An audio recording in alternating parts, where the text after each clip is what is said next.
When I listen to my Ronnie, I listen to my RonyiQ.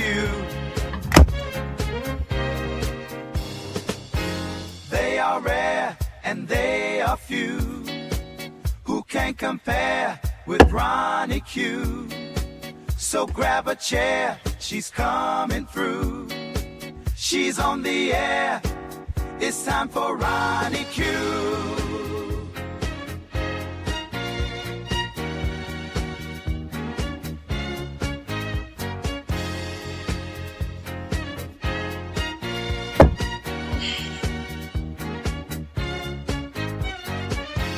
They are rare and they are few. Who can compare with RonyiQ? So grab a chair, she's coming through. She's on the air, it's time for RonyiQ. RonyiQ. It's time for RonyiQ. RonyiQ. It's time for RonyiQ. In the morning while I'm driving, RonyiQ. I really come alive when it's time for RonyiQ. I listen to my Ronnie. RonyiQ. I listen to my Ronnie.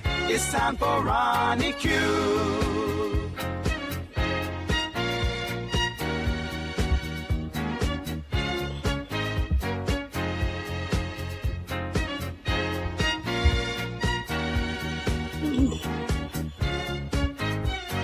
Take a seat and go meet Ronnie. Sweet, sweet, sweet, sweet Ronnie.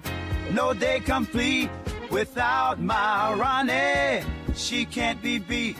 Sweet, sweet Ronnie.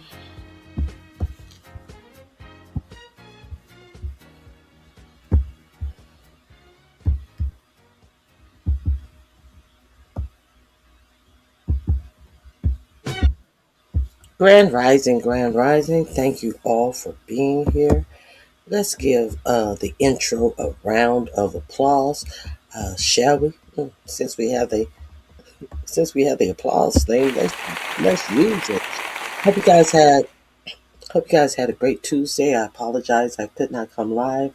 I had several things that I needed to do early in the morning, and shoot, I was sitting out in the yard letting the dog out, and I was like, oh God, what a beautiful day.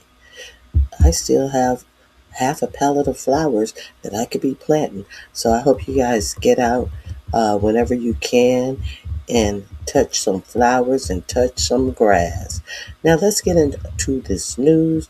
I'm going to give you some stories. If you hear some news that you have not heard before, feel free to hit the goals button, because my goals is not to look at what other people are doing and then try to circumvent them.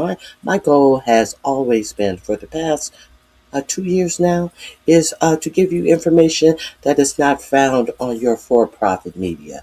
My goal is not to come up here and act as if I am creating words and terms from other people who are giving the news and say that this is what I say. No, I direct you to where you can get it from. I'm not over here recreating the wheel. What I'm doing is I'm directing you to areas that you might not be familiar with, to news that you could actually use. I'm not acting like the news is brand new, because here I am. I just found out about what's going on 5 months later, and now I'm a proficient in it. If I was proficient in it, I would have announced it when it came out. So that is what I try to do over here on my channel. I'm not trying to do anything. I'm not trying to prove that my news is better than anyone else's news. But some people have proven that theirs is subpar, but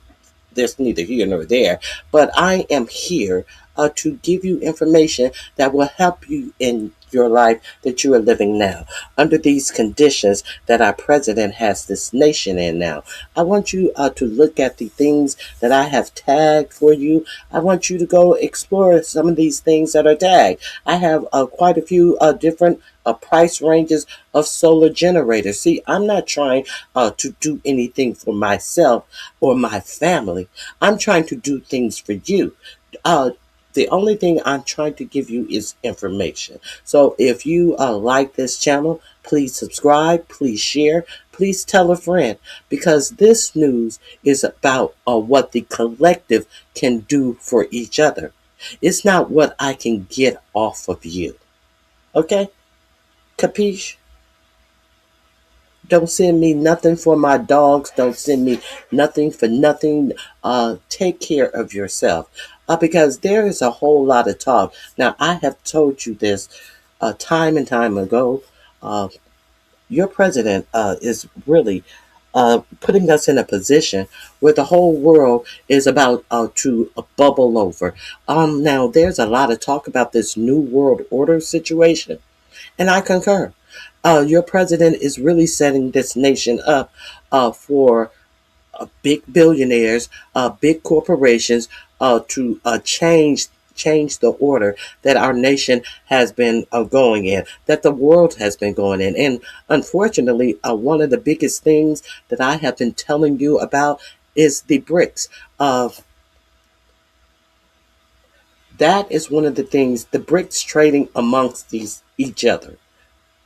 So if you have not seen my information about the BRICS and how our US dollar has been falling, if you have not seen all the information why I have given you about the falling and failing US dollar, if you have not seen all the information where I showed you exactly why the United States is on track to be a failing nation, you may be about to feel it right now, because let's be real clear.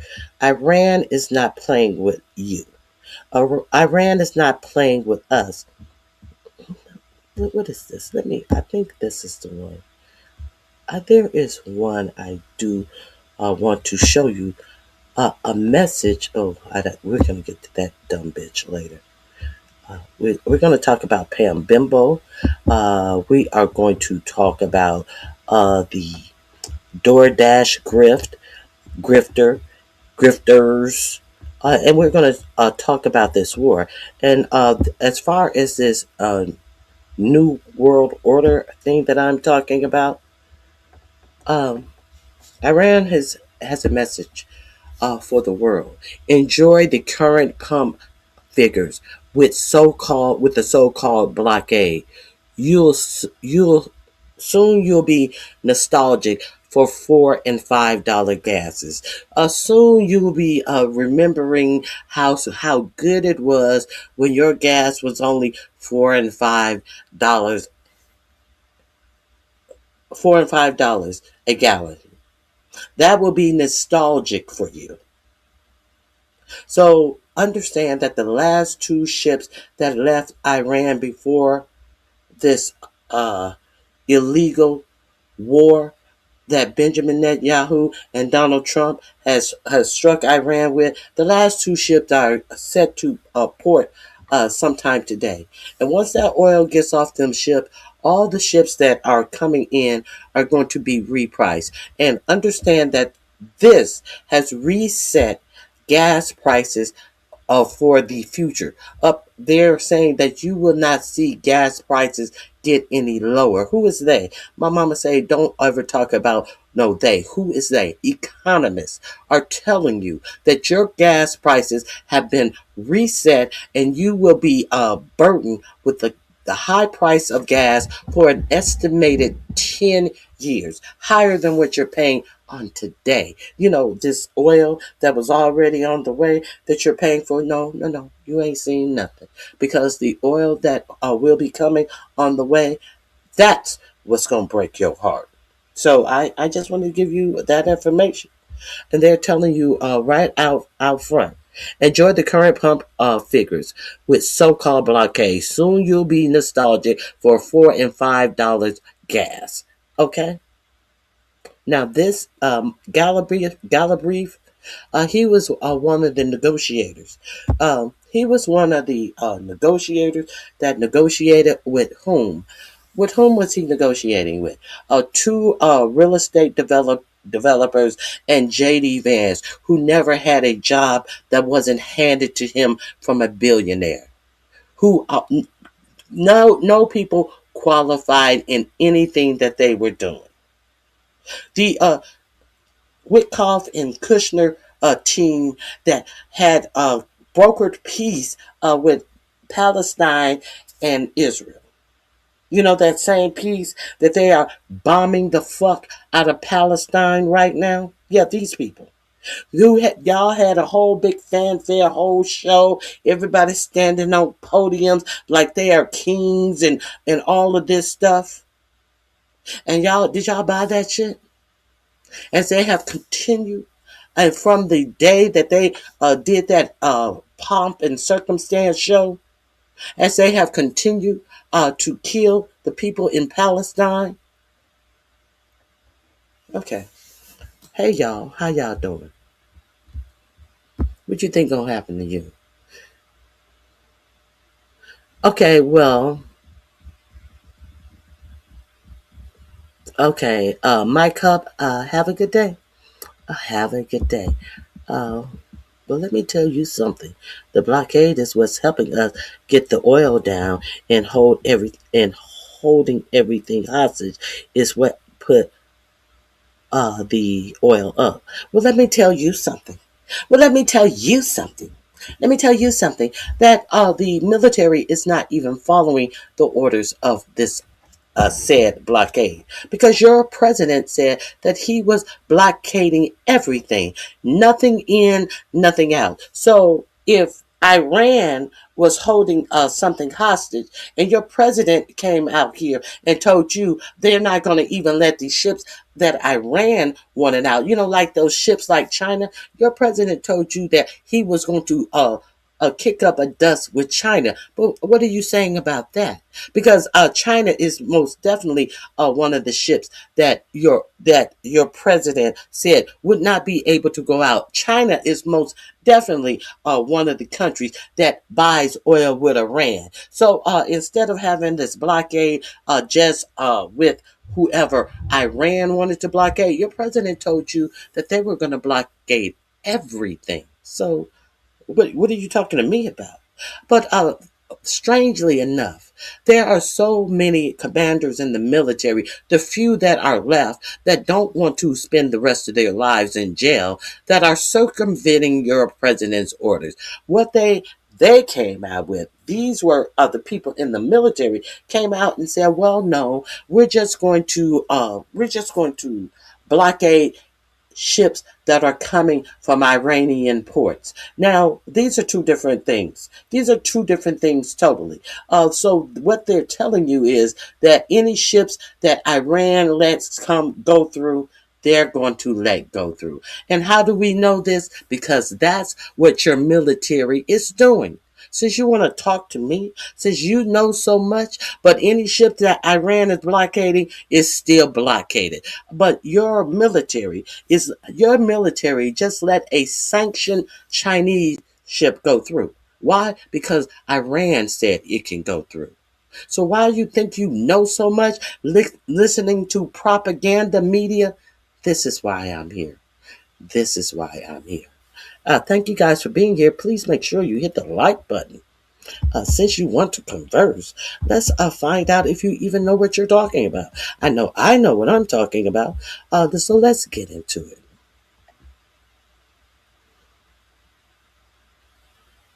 And pretty much people who said Barack Hussein Obama hated that he was president. Similar to people who said when Obama was president, they hated when he was president. Just to say his name, they had to try to inflict some otherism in him. You know, the otherism that he wasn't born in America from day one, the otherism that he tries to inflict in you till today, that he is some other, that he is some Muslim, that he is other. I hit the like button since you're here. Okay. What's not happening except in California? Please explain. Okay, let's move on. I can't get caught up. I have too much information. Now, we said two realtors and one who got $2 billion from the Crown Prince of Saudi Arabia. You know, the same Crown Prince of Saudi Arabia that your intelligence went to your president and told that he was responsible for calling the order to kill a reporter, Khashoggi. Uh, your president said, "Oh well, I think he's a nice guy," but y'all don't have nothing to say about that. And then after they left office, Jared Kushner got $2 billion that the Saudi government did not want to give this inexperienced person for a business that he had never worked in. But who overrode their own sovereign wealth people? The Crown Prince himself. Now, what is Jared Kushner? This special envoy, who can't even clear a background. Do you understand why Jared Kushner and Steve Witkoff, they're special envoys, so they don't have to go through the technical little thingy things that real ambassadors and such have to go through. And I'm pretty sure Jared Kushner's father, who is the ambassador of where France, I'm the felon that was in jail for evading taxes. Jared Kushner's father, the Kushners, who were such good friends with Benjamin Netanyahu when Jared Kushner was a boy, that Benjamin Netanyahu, when he used to come to New York City, when Kushner was a child, would sleep in Kushner's own bed, as Kushner would give his room up to none other than Benjamin Netanyahu, and he would go sleep in another room when the company was over. This Jared Kushner, who stood on a stage and told you that they had brokered a peace with Palestine and Hamas when there was no signature on any agreement for peace. Is this what we're talking about? But y'all don't have anything to say about that. Now, this is the same Jared Kushner that they sent to broker peace with Iran and the United States and Israel.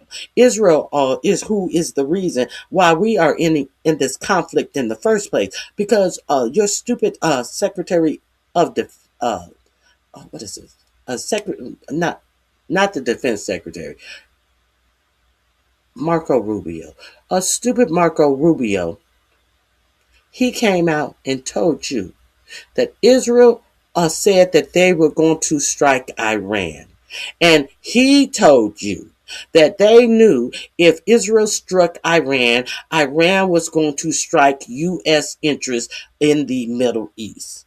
But there was no saying that we told Israel, don't do that because they're going to strike us. No, he never told you that. What he told you was that since Israel was going to strike and we knew that they were going to strike U.S. interests, we decided to strike along with Israel, giving you no reason why we are in this war.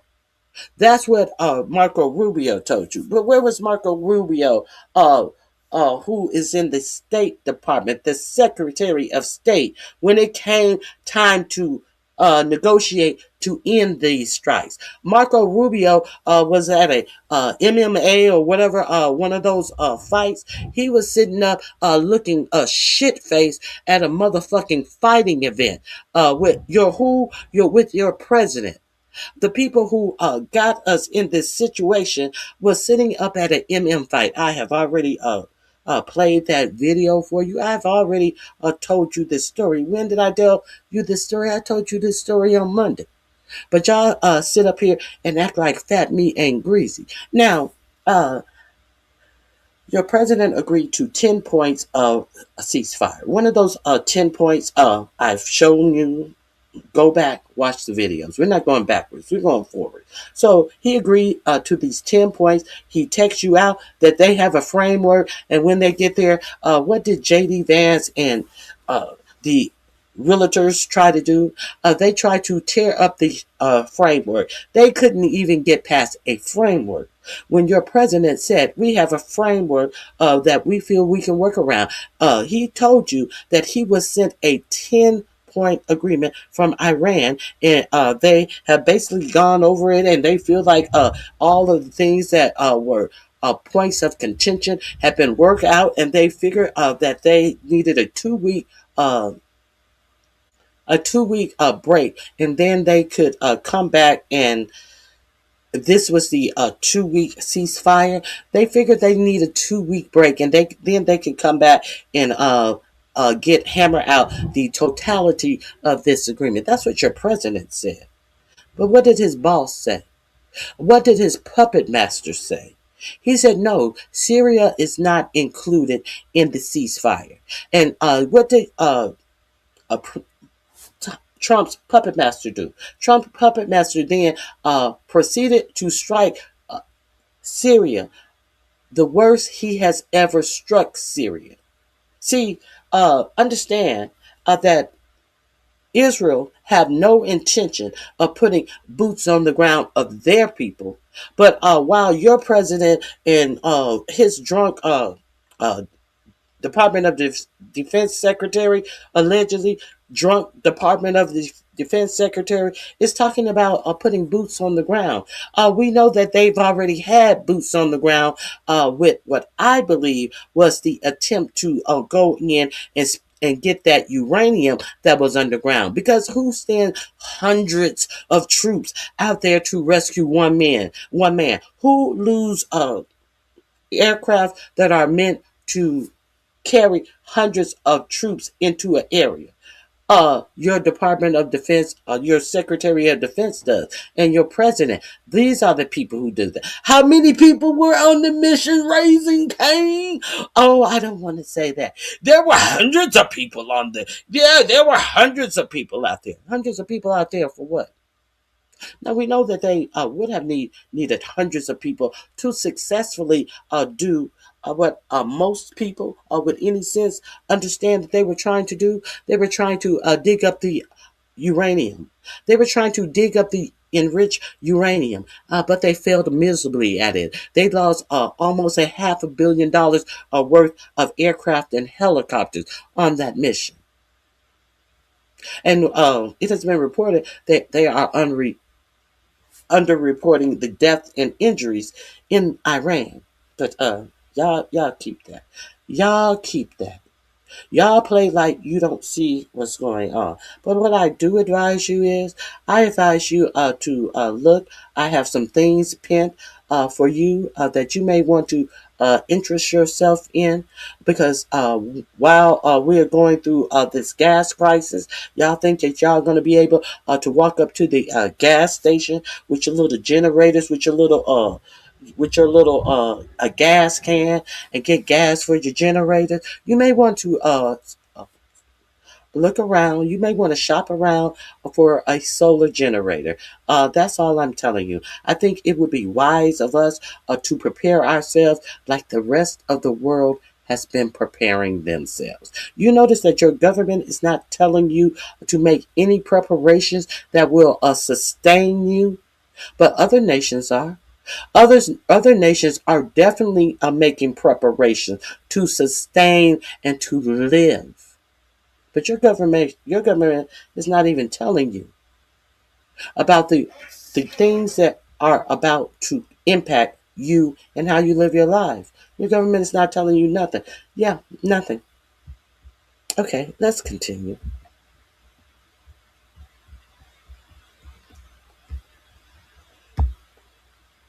Now, I want to be sure that I share something else with you. See, some of you, I believe, you think it's a game.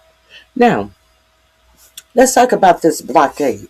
Did somebody say something about the blockade? Your president is telling you yesterday in a text, 34 ships went through the Straits of Hormuz yesterday, which is by far the highest number since this foolish closure began. President Donald J. Trump, when in fact, there were 4 ships that went through. The 4 ships that Iran said that could go through. Those were the 4 ships that went through, and one ship was under active sanctions. One Chinese ship was under active sanctions. So 34 ships. Now we know that hundreds of ships were going through the Strait of Hormuz. Uh, uh, Unmolested by anyone. These ships were able to fly. So, what has your military done? Your president is lying to you. The military is only allowing the ships out that Iran allow out. Your president lied to you and told you that 2 military vessels during the middle of the negotiations with the realtors and the physicists and PhD holding people who came to negotiate from Iran. He told you that the realtors and JD Vance, Peter Thiel's tool, who only got jobs that Peter Thiel hooked them up with. He told you that during the middle of these negotiations, that 2 ships actually passed through the Strait of Hormuz. But the actual footage shows you that 2 ships tried to pass through the Strait of Hormuz, and they were told to turn around, and a drone was let loose on them. And what did these 2 ships do? They turned around and got the fuck out of there. But your president is lying to you, and you continue to believe these lies. Let me see what you guys are talking about. Hey, Carmel, what is this? Carmelin, hey, Sabar. Yes, Rubio is the Secretary of State. No, I love America. I love America. My grandfather is a war veteran of the World War II. Uh, I have plenty of family members who fought in these wars. Does your president love America? Did your president put any skin in the game for these wars that he's sending other people off to? Huh? Did your president or any of his family members fight for this country? No. The reason why your president is in this country is his family refused to fight for their own country. Thus, they came to America. Why you want to talk about love of America? Is Barron Trump? I wonder if Barron Trump is one of the people who are automatically signed up for the selective service, like this administration has allowed everyone who turns the age of 18 is automatically signed up for the selective service. I wonder if Barron Trump's name is on that list. That's just a question. And if it is on this list, they're saying that it would take up to 10,000 people to achieve the things, boots on the ground, that they want. Up to. That's the low number. Who you think going to be counted in these low numbers of people that they are automatically enlisting into the selected service? Caroline Leavitt would not, I know her name is Levitt, but she lies. Caroline Leavitt said that the president is not taking anything off the table when she was asked if there would be draft for this Iran debacle. The president is not going to take anything off the table. He took himself off the table when they were drafted for him to carry his ass to fight for this country. He ain't taking nothing off the table when it comes to your sons and daughters. He's not taking anything off the table. But actually what he's doing, he's putting more on the table. He's making sure that they automatically are registered. He knows where to find them. He knows how to make sure that people are automatically registered for the selective service where he may draft your son and daughters into, but he can't use that same framework to make sure that American voters are automatically registered to vote. Don't you find that peculiar? He is doing everything to take American voters off the voting rolls. If you use your middle name as opposed to your middle initial, if you don't use your middle name or initial, and no, you're pulled off the voting rolls for things like that. But he can successfully sign up your children to die in a war that he has not been able to tell you why we're in it in the first place. Now, you understand that this country had $1 billion a day, every day. We're into 41st, 40, between the 41st and 43rd day of this war. A country that was already in debt in the first place. Now, $1 billion a day your president had to spend on this war. Now it is estimated they're spending $1.5 to $2 billion a day. Now there are reports that your president has told the army, the military to get ready and pack up, and now they are on to their next capitalist adventure. There are reports that the military is now getting ready for their expansion of bullshit over in Cuba. This great colonizer is ready to now go to Cuba. If you did not hear,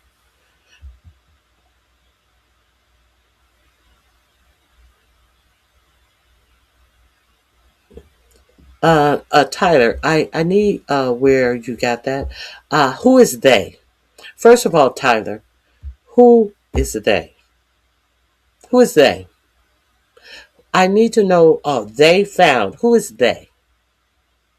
Question number one. Because it would be who's of you to not repeat what they said unless you don't even know who these they that you speak of are. How about that? Hmm? How about that? That's a complete lie. They did, however, find many illegal voters in Minnesota. Who is they? Who is they? And what they were looking, who are these they who were looking for illegal voters? Oh, just so happened in Minnesota. Who are these they? I'm waiting. Tyler, since you want to talk about what they are doing, can you tell me who they are? And can you tell me what is the complete lie? I'm waiting. What exactly is a complete lie, Tyler?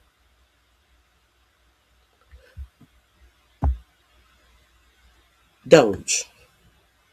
Doge found Doge has been disbanded. So how is it that Doge has gone into Minnesota and found so many fake voting registrations? Doge did it. Would it be the same Doge that had no idea in what they were doing in when they were in Doge? Is it the same Doge that under when they were being deposed for the lawsuits that are going on against Doge? Would it be those same Doge people who couldn't tell the attorney who was asking them what DEI was? Would it be those same people who did not know what DEI was, who just said, I have to refer to the executive order, and it's whatever president said. What did the president say DEI was? Who couldn't say expound upon what DEI was? Was it some other member of Doge who said that he was shocked and surprised about how the federal government was actually already in order? So which Doge are you talking about? And uh when was Doge responsible for going through the voting polls to see who were registered illegally in the voting polls? If Doge did that, what I need to know is, when was Doge tasked to do that? When was that ever Doge's job to do that. But what I do know Doge did with the voting rolls, what a former member of Doge did do with the information that he got from Social Security, he took that information and he stole it and he sold it to a company who was uh, trying to say that the 2020 election was stolen. That's what I know that Doge did do. But that wasn't his job. That was theft of your information to give to a party who was trying to subvert your ability to have a fair and free election in 2028 because your president is already sees the writing on the wall. So what do you want to say Doge did? Because Doge wasn't tasked with any election. There was they were not tasked to do anything in the election, and they could not be tasked to do anything in the election because the elections and all of the people who are registered, those are registered under state. Doge was a federal agency who had no ability to go through the voting rolls. So what is it you want to tell me about Doge again? Since you think you're going to sit up here and talk a whole lot of propaganda and not get busted for being a stupid motherfucker that believes anything you told but can't explain anything you talking about?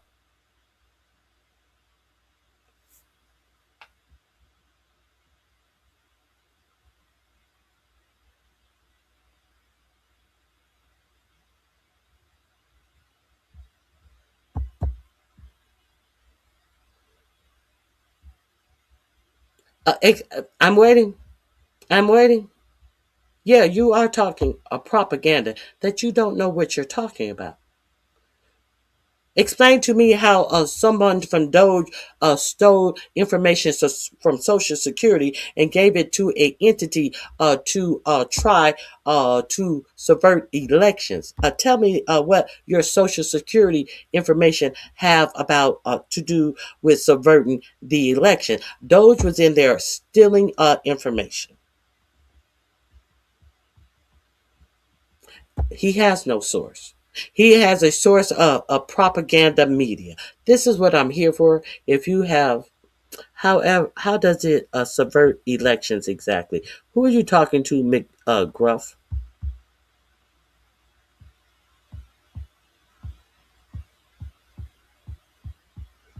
He's repeating the lie from MAGA called Uneducated Channel. No evidence. They just tell lies and repeat it. Exactly. It's good to see you, Sabar. Would you guys please hit the like button as you come in?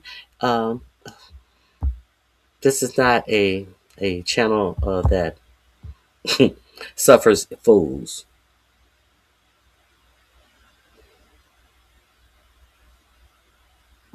I feel like MAGA is. I feel like MAGA is like that whole Just Now collection in stereo. I can't wait until it's over. Will he send under any of his sons now?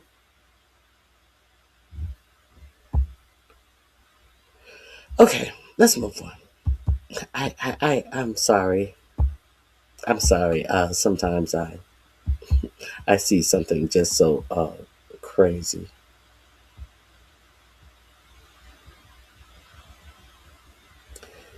Okay. Oh, hit the like button on your way out then.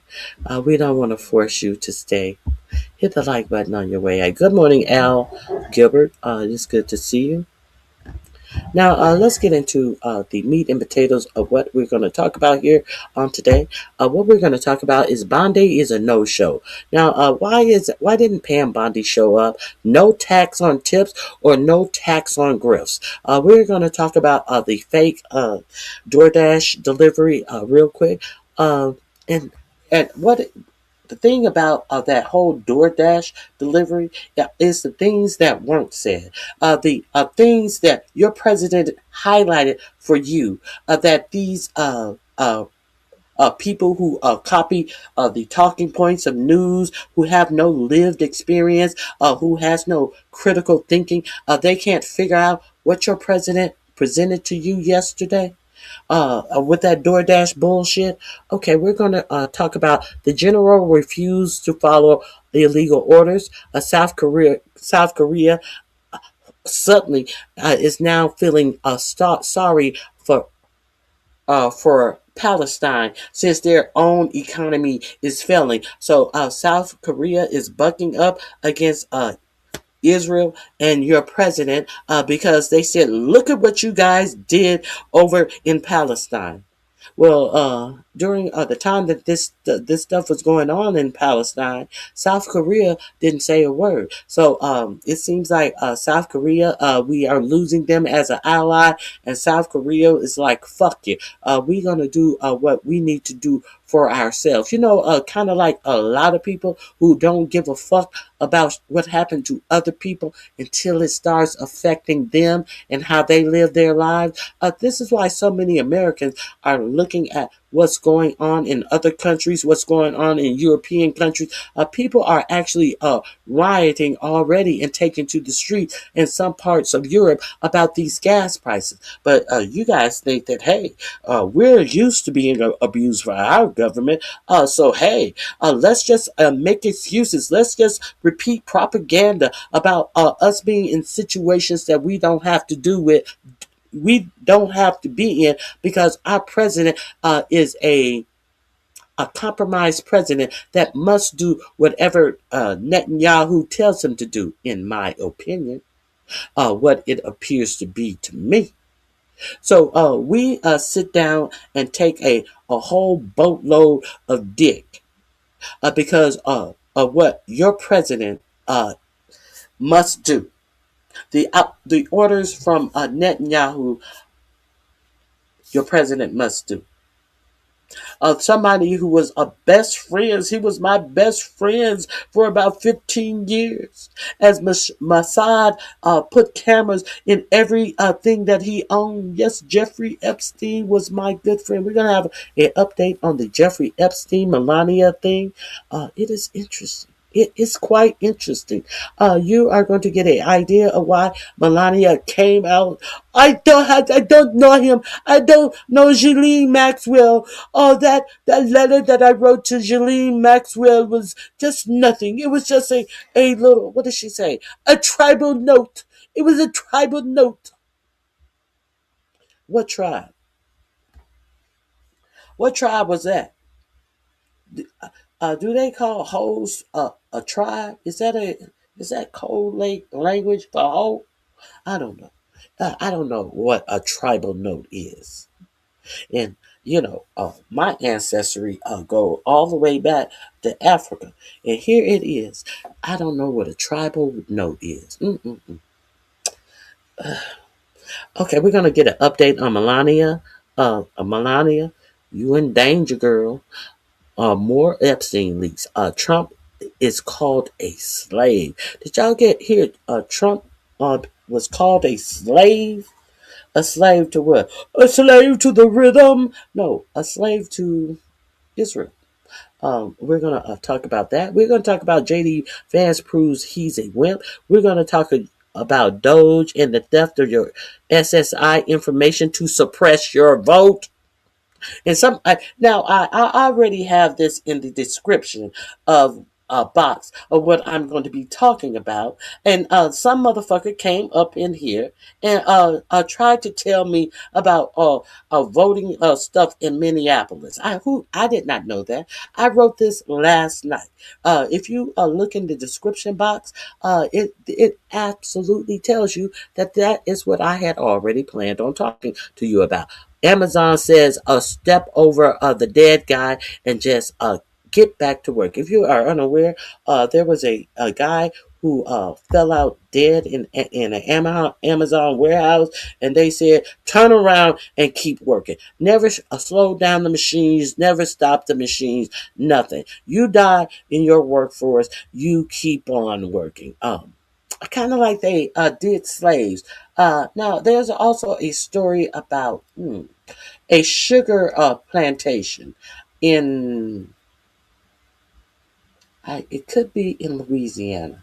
I think it's in Florida, where they recently unearthed 129 bodies, I believe. And when people were in jail, the sheriff would release these black uh, people who were in jail to work for free on this sugar plantation. And they have just unearthed hundreds of bodies in this sugar plantation.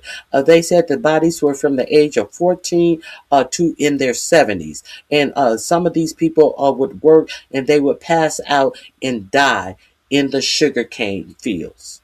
So what I'm telling you is that Amazon has done everything to fight getting unions into their workforce.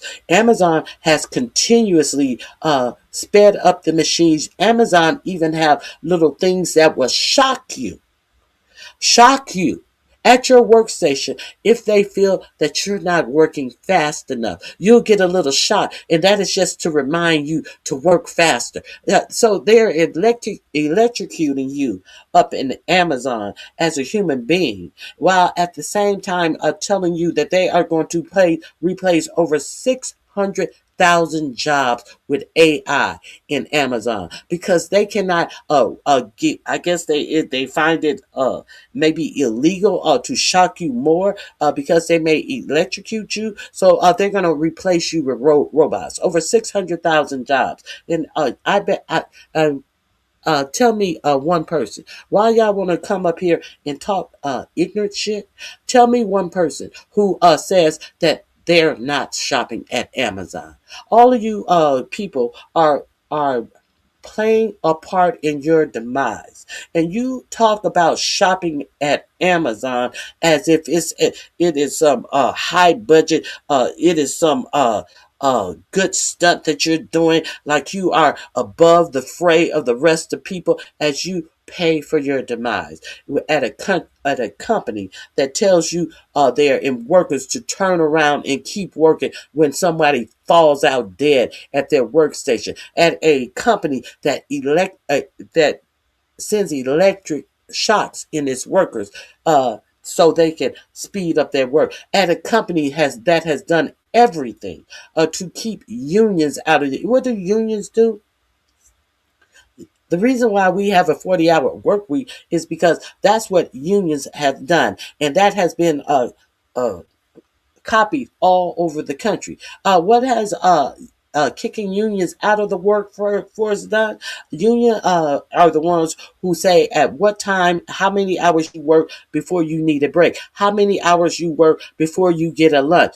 This is what unions do. How much money you should be, your pay should increase based upon how much profit you increase at your company. See, unions did that type of shit. But now we don't have unions. We have people setting toilet tissue plants on fire because they say that they are not being paid enough money. But what you may not know, you may not be clear on about that guy who set that tissue plant on fire in California. They had as few as 20 workers who worked in that huge tissue company plant. Uh, there was a truck driver who said, I can't believe I was just talking to him. I can't believe he set that plant on fire. The truck driver is stated to have been making over $60,000. The person who worked in the warehouse, it has been stated that he was working and making full time something like $30,000 in the state of California. The CEO of that company, they said the CEO could have, who is they? It has been reported that the CEO, if he had just simply given up, I think it was between 1 and 3 million, don't quote me, of his pay a year, he could have paid the workers who were working in that factory close to $100,000. But the CEO, he couldn't afford that because the CEO was working, and he was making 36 to $38 million a year. So the people who actually did the work, that trickle down theory that the Heritage Foundation gave to Ronald Reagan, that to convince you that if you work hard, your company was a success, the people at the top of these corporations will trickle down that money into your pay, and therefore you didn't need unions. How's that working out for y'all? How is that working out for y'all? Now, I heard something interesting also this week. There are two. Now, we're talking about all of these big mergers with in the telecom, in uh, TV, television, and the internet. Hold on. Uh, we're hearing about in social media where all of these companies are being combined into one. And we know that it gives you less options. We know that St. Clair Media and the other, I forget the other big media company, they have a script. They own all of these private independent news stations. However, they have all of these private from every state across the country that are owned by St. Clair Media. They have to do a script. They cannot deviate from this script, this Republican talking point bullshit script. So all across the country, you are hearing the same thing from what, not the national media. We're talking about your local small channels are on a script. Why? Because of these large corporations have been able to monopolize. Now, why is monopoly not a good thing? Because you have things like that happened with Brendan Carr, who was over the FCC, saying that if they didn't fire Jimmy Kimmel, they would not get that merger that they wanted so bad. And what did the FCC chair say? The reason that he is in place is to make sure these big mergers are not damaging. But what did he say? He said, if you don't get rid of Jimmy Kimmel, we can do this the easy way or we can do it the hard way. Which everybody understood is, if you don't fire him, I'm not going to approve your merger. And what did they try to do? They tried to fire Jimmy Kimmel. Now, we got a bunch of motherfuckers who think they are gangsters in our government. And how does that affect you and how you live your life is what you really need to try to understand. Because, these big mergers and all of this dumb shit has made the abnormal normal.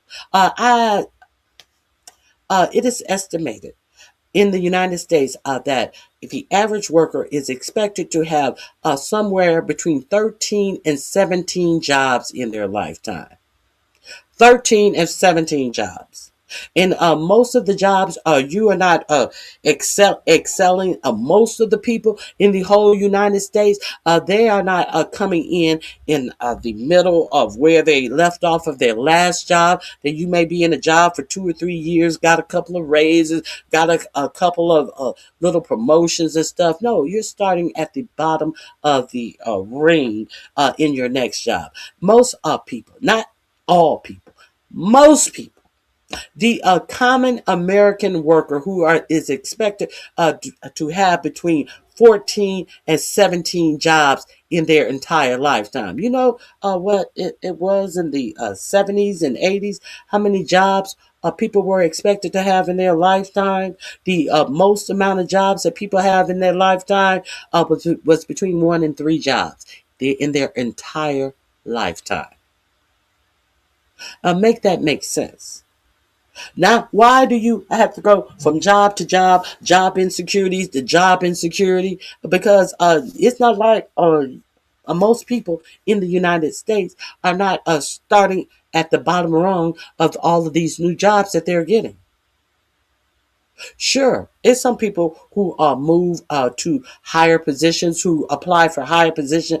I'm saying the majority of working class America. Let's not get it twisted. Let's not act as if you are some unicorn motherfucker out here. I'm talking about on average. Okay, so you guys have set up here and allow your voting patterns to make the abnormal normal. Now, who does that benefit? That benefits these big people who refuse to pay their workers a living wage, who are making billions. There was a time where a CEO couldn't make a certain number of times the lowest paid worker in their company. You couldn't make over 30 times. You have CEOs who are making thousands of times more than their lowest paid worker. Okay? Okay? But y'all wanted to get rid of unions because unions did something to you. So now you have people are sitting up in Amazon dying at their workstation and getting shot at their workstation. And then that's not good enough. They're bringing in AI to take over $600,000, 600,000 jobs, and you still are shopping at Amazon. Okay. Do you, boo? Do you, boo? Okay, now what else did I want to talk about? Oh, I heard something about another merger. Uh, and this is not a small merger. These are big companies. I want you to understand what happens when these companies merge and how it affects the people who work at these companies. I see because you have some people who think they know everything, who think they know everything, who sit up all day on the internet and don't work for themselves, that try to work shame other people who actually get up off their ass and go to work. And you have people who think that they are above all other people and what they would and wouldn't do on the job. Motherfucker, you are going to work no job. Sitting up here talking about people who work. Now, it is stated that two airlines are thinking about merging. These are not, we're not talking about Frontier and Spirit, or no, we're talking about American Airlines and United Airlines. Two of the largest airlines in the nation are now talking about merging. You know what happens when there's a merger of two companies? There are layoffs, and there are plenty of layoffs of overlapping workers. So that's what happens first. There are going to be many layoffs if this is allowed to happen. You know what else it happens? There's this thing called restructuring. What do they do when they restructure? They give you some sad singing song story how we have to cut prices, and if you take a wage cut, and then we can build this company up. The restructuring. Who gets hurt most in the restructuring? Of the people who actually do the work. Now I have heard people. I have heard people for many years talk about and downplay the baggage handler. That downplays baggage handlers. Many of these baggage handlers, what you may not know about baggage handlers, many of them have advanced degrees. And what has their advanced degree told them? That their advanced degrees have told them that, hey, I work in a union job. What have their advanced degrees told them? I have been working in this same job since I was in my early 20s. This is what some of their advanced degrees have told them. Some of their advanced degrees has told them that they have been on these jobs for 20 and 30 years. This has been the only job that I have had to work. What have some of their advanced degrees have told some of these baggage handlers? That I have been making close to $100,000 since the 1990s. And therefore, what their advanced degree tells them, that they're not going to go out in this fucking workforce that has no protection, that does not pay well, that has no union protection, just so they can make you feel that they are beneath you. They don't give a fuck what you think about them because they are getting paid good money. While your stupid ass is sitting up here trying to normalize having to have 12 and 13 jobs in your whole fucking career. These motherfuckers are working one job and making good money, and have been making good money because they have a union behind them that is making them make good money. while y'all sitting around frowning your nose up and foo-fooing what these union workers are making. See, y'all are the fools. You people are the fools. And you have people who do these jobs, and these are their only jobs their whole life. And what type of life do they live? They live good. But y'all don't want to get y'all hands dirty. Oh, that job is beneath you. You don't want to get dirty. And half of you don't even get up off your ass and bathe on a daily basis. Half of you are dirty and filthy by your own conviction. Okay, that's all I gotta say about that. Okay, let's continue.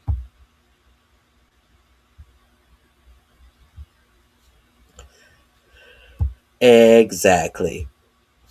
Hold on one second.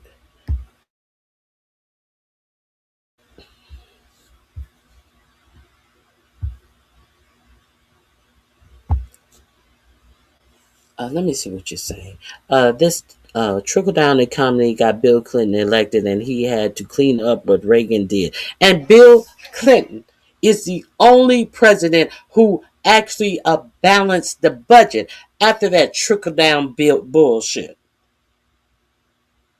Y'all, the only thing y'all want to talk about, Bill Clinton, is Monica Lewinsky, and he lied about who. What man you don't know that done lied on their dick? What man don't you know has lied on their dick? Huh? What man don't you know that lied on their dick when they had a side bitch? He's supposed to lie. Shit. If you out here fucking another bitch and you married, you supposed to lie. But y'all don't want to talk about how he balanced the budget after Ronald Reagan. Y'all don't want to talk about none of that. No.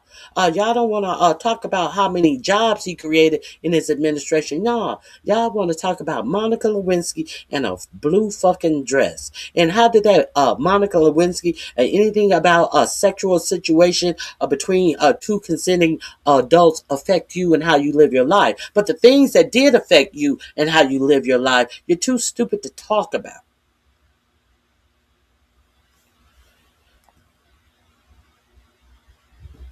All the time about important things.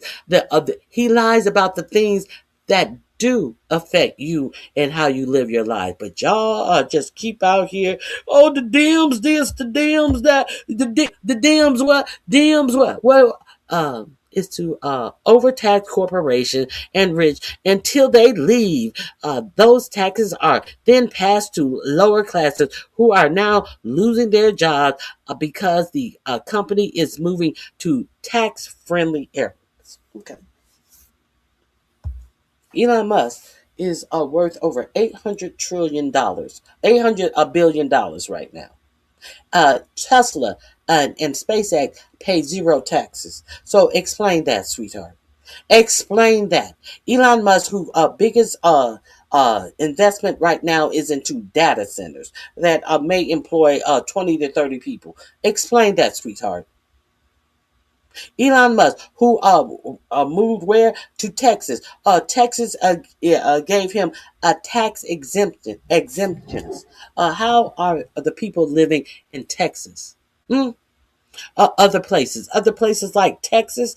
Uh, uh, Mark Zuckerberg is creating a data center in Louisiana where people can barely pay their electric bills now. And Mark Zuckerberg, a billionaire, is going to plug into this Louisiana electrical grid. People can barely pay their electric bills now. We know the data centers always create larger utility bills in water and in electricity. And Louisiana, one of the poorest states in the country, has gave Mark Zuckerberg tax incentives. They have excused him paying taxes in a plot of land that is the size of Manhattan, and they the people who already live there can't pay their electric bills. So what does that do for these people? It's going to create 500 jobs during construction. What does that do for the people who live there? Well, and you are sitting up here You got your stupid ass sitting up here, popping your pussy about what's being done to billionaires, how billionaires are being hurt. Is that what you're doing? Is that what you're doing? Let me highlight you. Let me highlight your dumb ass. Let me highlight your dumb ass. Why do you think that all of these data centers, most of these data centers, they try to do them under the darker light because the only thing they offer is some dicking of the citizens that live in these communities where they are putting up these data centers. All that they offer is higher electricity bills, higher water bill, dredging of all of their water supplies. That's all that they offer these communities, these billionaires that are building these data centers to collect your data, to enrich themselves. But you sitting up here talking about what's done to billionaire companies, as this was what billionaires companies are doing all across the country to create AI that they want to do what with take over all jobs. But you sitting up here crying about what's being done to billionaires. The audacity and the insanity.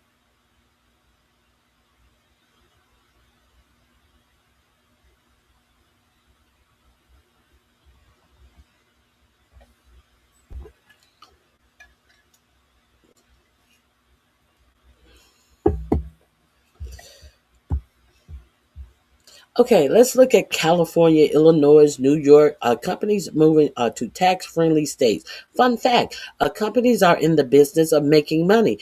To make more money, they have to expand, which creates jobs. So, does their expansion and their job creation does that count when the jobs don't pay a living wage? Why bother? So let's look at California, Illinois, and New York. Let's look at them. Where are these big companies moving to? They're moving to places like Virginia. They're moving to places like Louisiana. What does that ensure? They have not ensured any jobs in these companies. And what you're ignoring is these corporations, these billionaire corporations, these companies that they are creating are being created to create AI that is going to take jobs. So, are we speaking English here? Are we speaking English here? You're trying to make a point where you have absolutely no point. Let's talk about California, Illinois, and New York. Do you know that California has the fourth largest economy in the world? But they are taking their money and they are moving from California. Why? Why are they moving from California? Because they don't want to pay. They want all the money to go to themselves. But you think you're making a point, huh? Is that what you're doing? You think you're making a point as they move to Louisiana, one of the poorest country in our nation, to make money for whom? To make money for themselves. They're not creating jobs in Louisiana, sustainable jobs. They are making construction jobs just to build the factory. But the all of the huge data centers that's making that's making money for an individual billionaire. That ain't making money. That ain't creating jobs. Quit being stupid.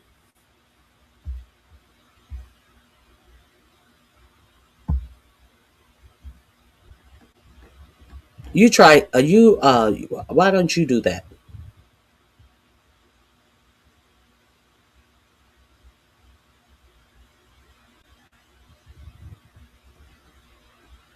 Okay. Let's get on to what we're talking about. Let's get on to what we're talking about. Ah, here we go. Let's get on to. Oh, did I finish saying what we're? What are we supposed to be talking about today? Let's get into the notes again.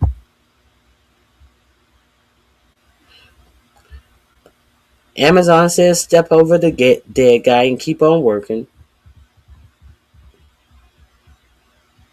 Ty Cobbs, Trump's own attorney, says that he is crazy. Now, this big negotiator for peace in this war between Iran. Did y'all see him at Turning Point? And did y'all see Erica Kirk stand him up on stage under some farce that she was getting death threats? Now you do know that the Secret Service is in charge of protecting your vice president and your president. But Erica Kirk, for some reason, couldn't show up to this event because she's been getting so many death threats. Why would people be giving Erica Kirk death threats? I'm not sure. But it now Candace Owens. I am not a fan of Candace Owens, but Candace Owens has really been cracking me up. Candace Owens has something to say about Erica Kirk not showing up for this forum. Is this it? I think this is it. Yeah, here we go. Candace Owens said, this is really funny. Stop. This is exhausting. You pulled out because of bad ticket sales. For the same reason, Turning Point Faith had to reschedule the pastor summits and various other events quietly. People don't believe you and don't line up for you because you struggle to tell the truth about even the most basic facts. Where is the video of Charlie appointing you as CEO weeks before his death? So Erica Kirk has obviously stated that there's video of Charlie Kirk appointing her as the CEO. Candace Owens wants to see it. I didn't know about that. Okay. Weeks before his death, the Secret Service sits above your security team. Were there actually a viable threat? The vice president would not have continued. Were there? Wait a minute. Hold on. Where am I? The Secret Service sits above your security team. Were there actually a viable threat, the vice president would not have continued the event. Your closeted threat is the shit public relation team you hire that continues to operate under the delusion that they are smarter than the public. They aren't. Now, I concur. So Erica Kirk could not show up for this event. And what is it? What is this about the bad ticket sales? What it is about the bad ticket sales is that the event was mostly empty. And there you had your Vice President J.D. Vance sitting up there getting heckled and actually by facts.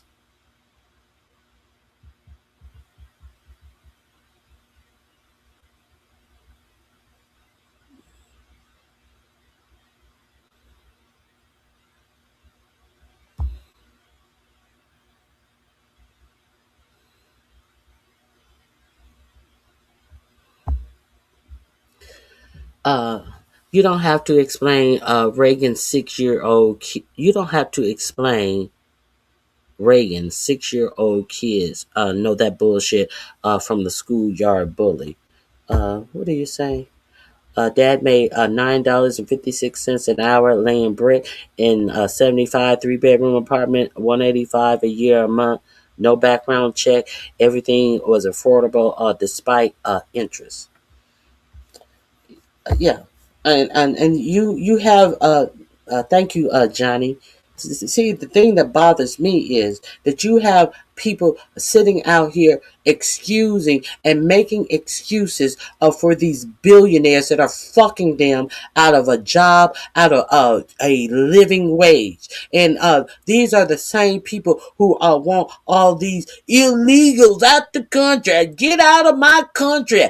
Get out. And these are the same people who say nothing about the people who hire them. They say nothing about the attraction that they are going to get a job from these billionaires. And when they see hundreds of these people leaving companies, they have nothing to say about the people that hire them.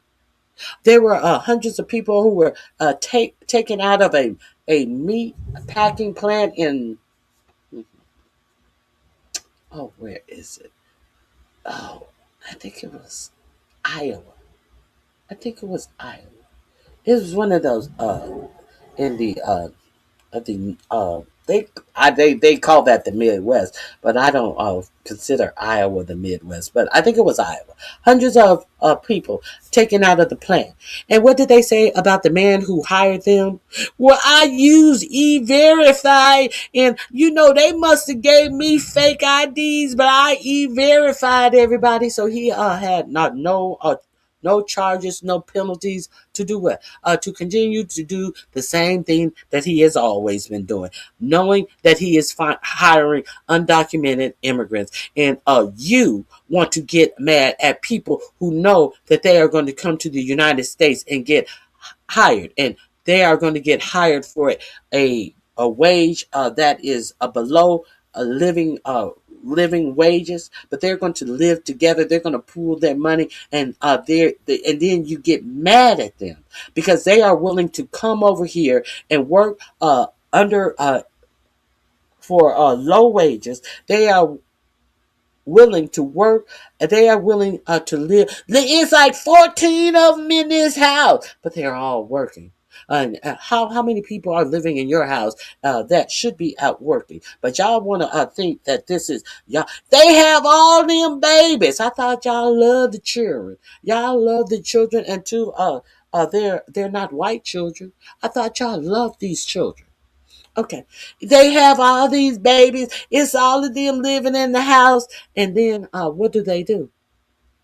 They pool their money together. They save their money. And then one goes out and buy a house. Oh, one of them Hispanics moved into my neighborhood. And then they continue to pool their money together. Another of them buy a house. All of them buy a house. See, y'all hate it when people stick together and progress. And they what do they do when they get in these jobs? They get somebody to start the hiring process in these jobs. And then what happens then? They only hire each other. And now you mad that you can't get a job. But you wasn't looking for a job before. You wasn't looking for a job where all these Hispanics are. But now you want all of them, get them out of the country. You wasn't looking for a job before then. You couldn't see a way before then because you want to be independently unique. You don't want to work together with nobody. You just want to sit down and talk about those who do put in work. The work that you really don't want to do, but you don't say nothing about the people who hire them and making all of the profit by underpaying them. Why do they say that these are jobs that Americans don't want? Because these are jobs that are underpaid, that these undocumented immigrants will work. And they know that are here because nothing is being to the people who are hiring them. And they will continue to have these jobs here available because nothing happens to the people who are hiring them and making billions of dollars by underpaying labor. But y'all don't have nothing to say about these billionaires. Y'all want to make excuses for these people who are head of countries. Well, they gotta leave. They gotta move places that's giving them a tax incentive to move to other places. They gotta make money, but their workers don't. So I guess some of you get what you deserve. Hey, Barry Carey, it's good to see you. I own a construction company, and all of them illegals that them other company workers are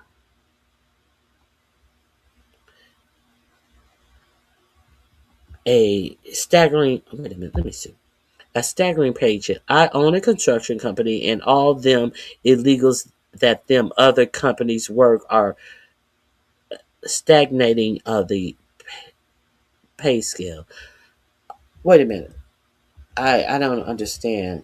They are paying the illegals less, or are you saying that everybody is on a different pay scale? What do you mean by that?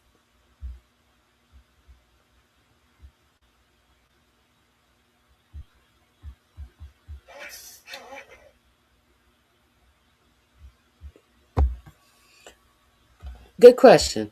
So will the retards and people on support from the government if we. No, it's not a good point. It makes no sense what you just said, Stephen. Can you rewrite that again? And can you not call people retards because it shows that you are not that bright yourself. Uh, and the people on support from the government if we cut the fraud. Now, you mean the fraud that is going on in your government? You mean the fraud where the government just cut 45, 47 a check for $1.2 billion for his border peace? Is that the fraud you speak of? I'm just curious. What fraud are you talking about? Are you talking about the fraud where your government just gave 45, 47 Beavis and Butthead kids defense contracts? Is that the fraud you speak of? I'm just curious. Let's talk about be specific when you asking about cutting fraud. Do you support that? Do you support that?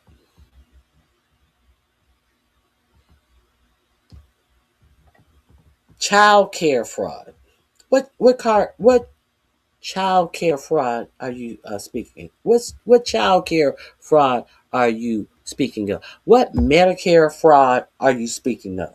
Are you talking about this child care fraud? That are we back in Minnesota again, talking about child care fraud, where people had already under the Biden administration been caught and prosecuted. Is that this child care fraud that you guys believe? You want to talk about retards?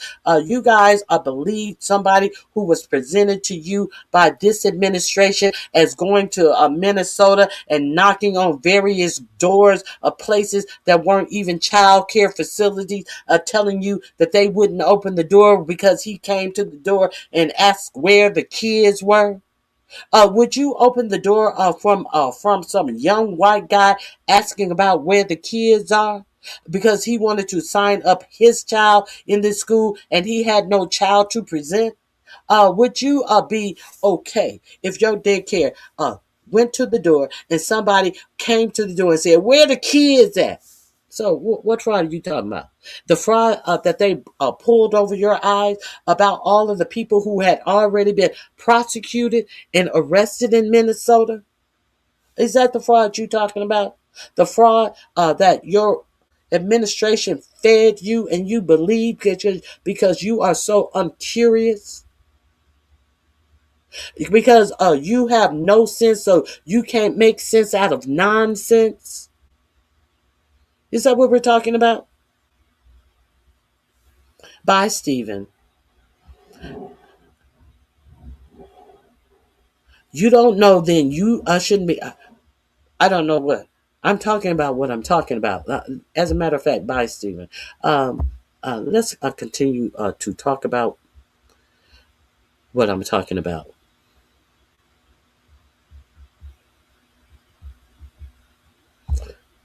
Exactly, exactly. Okay, let's continue.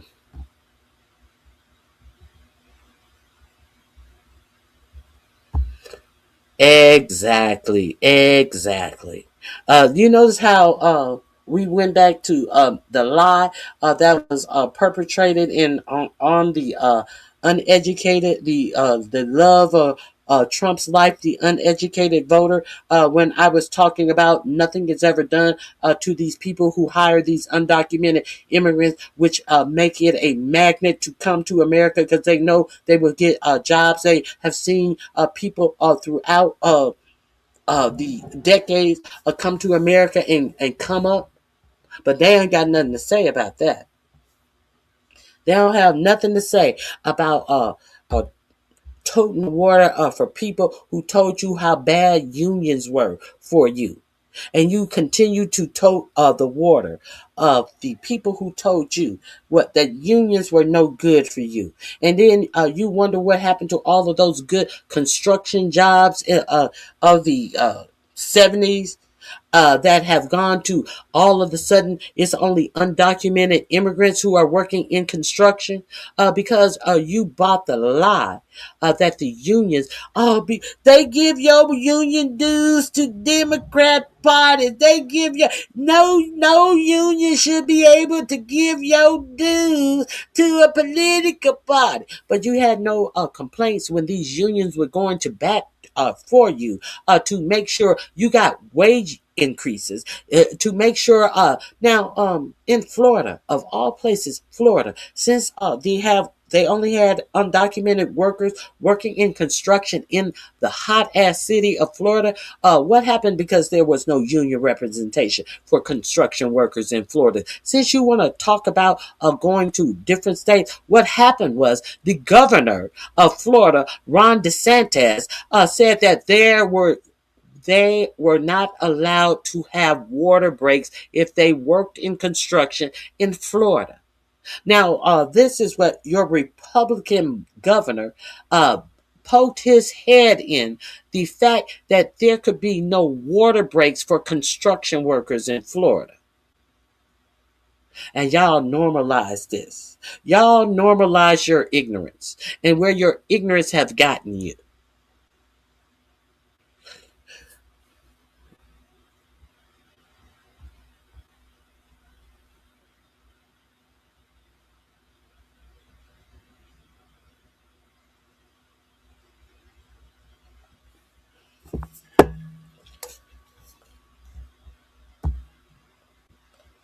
Johnny, but you cannot dispute that the fact that these immigrants send money back to their country, you are, and the Indian immigrants send monies back to their countries as well. These immigrants that are working, that are being underpaid by these tech billionaires. Let's talk about that. Y'all want to talk about the Hispanic immigrants. Y'all don't want to talk about these immigrants that Elon Musk said that they must have more H-1B visas for. These engineers.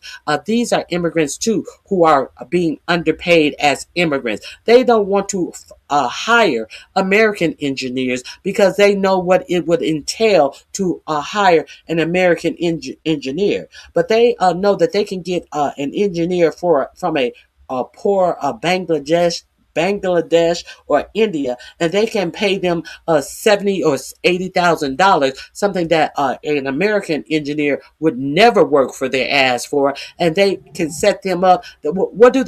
They have taken the Hispanic way of life. You have these tech billionaires. They get these engineers and they set them up in apartments in cities like Seattle, San Francisco.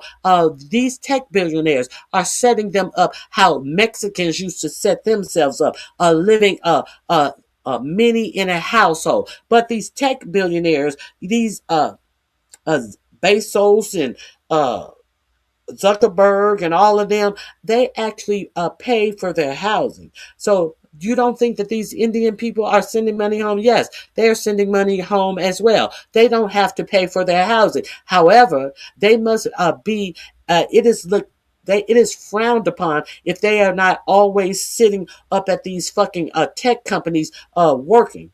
And you're if these tech bosses decide to fire these immigrants, they also lose their visa. So they must go home. So therefore, they must work as expected by these tech billionaires. Elon Musk want to try to pretend like, I rarely sleep. I sleep 2 or 3 hours a night. So what do you think he expect of his immigrants that he holds the key to whether they stay or go? What do you think that he's expecting of his engineers? So we understand that people who use drugs, he admittedly said that he used ketamine. We understand that drug users can stay up for 3-4 days at a time. But I'm wondering if they are drug testing for these engineering jobs that they have. We hear how Elon Musk and Peter Thiel. We hear how they speak, and most of these owners of these corporations, you wonder what type of drugs they are because of the way they speak, the way they can't even explain what their own business is. Like this Sam Altman, you can't even understand what they're talking about. But do you think these engineers that they have beholden to staying in the country under these H-1B visas that they are being paid between $75,000 and $80,000, and the impact that it will have on the money, this money, the impact it will have on them sending it back to their home, since they are living in America for free? At least the Mexicans was paying fucking rent. No, they're bringing them here to live free. To do what? To dismantle the job of the American citizens.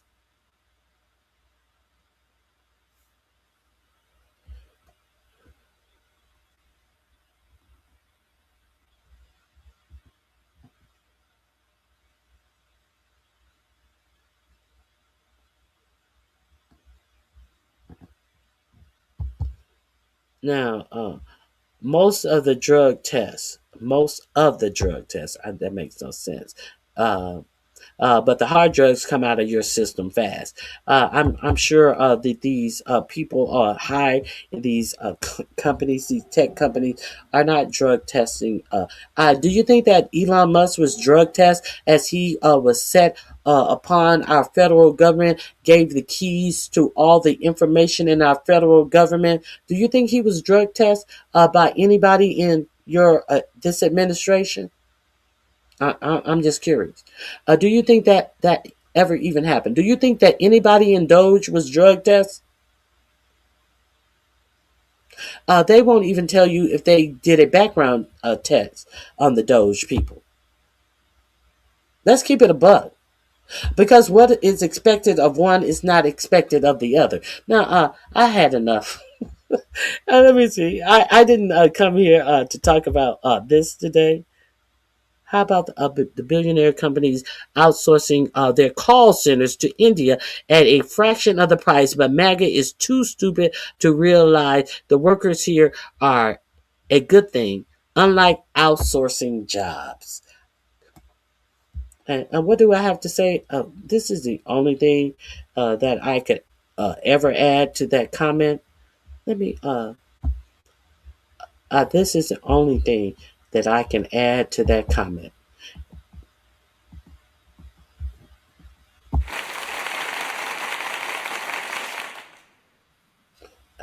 Say it again. Say it again. Nothing but facts upon facts upon facts. Let me see what else did I miss. I thank you guys for. Uh, we gotta force the effing robots to compensate for moving into our life. Every data center should be paying dividends to we the people. I concur. I concur. I think you mean hell no about the drug test. I think there's another hell no about the drug test. Okay.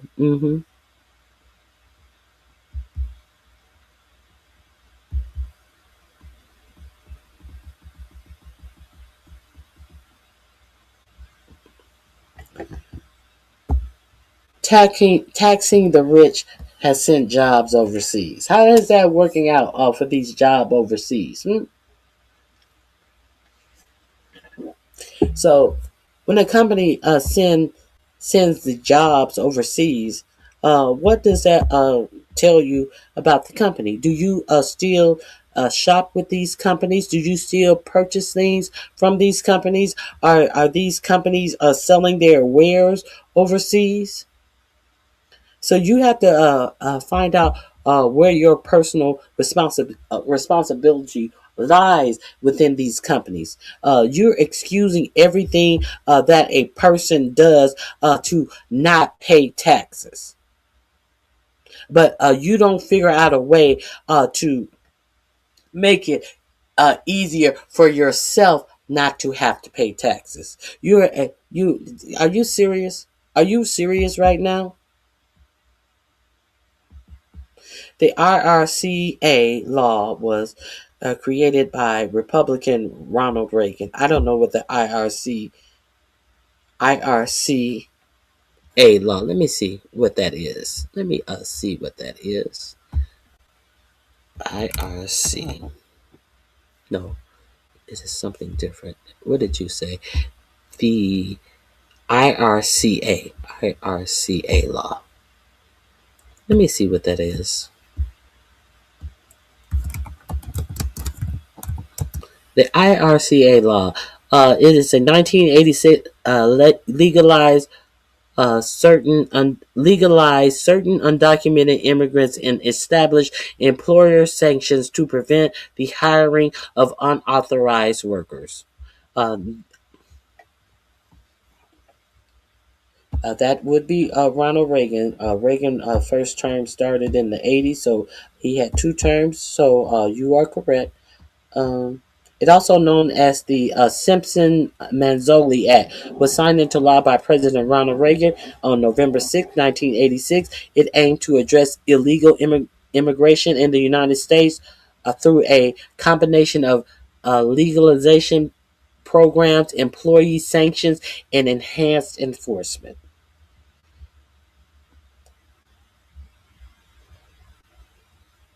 IRCA provided a path to legal status for undocumented immigrants who had been residing in the U.S. prior to January of 1982 under the Lawful Permanent Residence program. Seasoned agricultural workers who had worked at least 90 days in the year prior to May 1986 were eligible under the SAW program. Approximately 2.7 million people were ultimately legalized through these programs.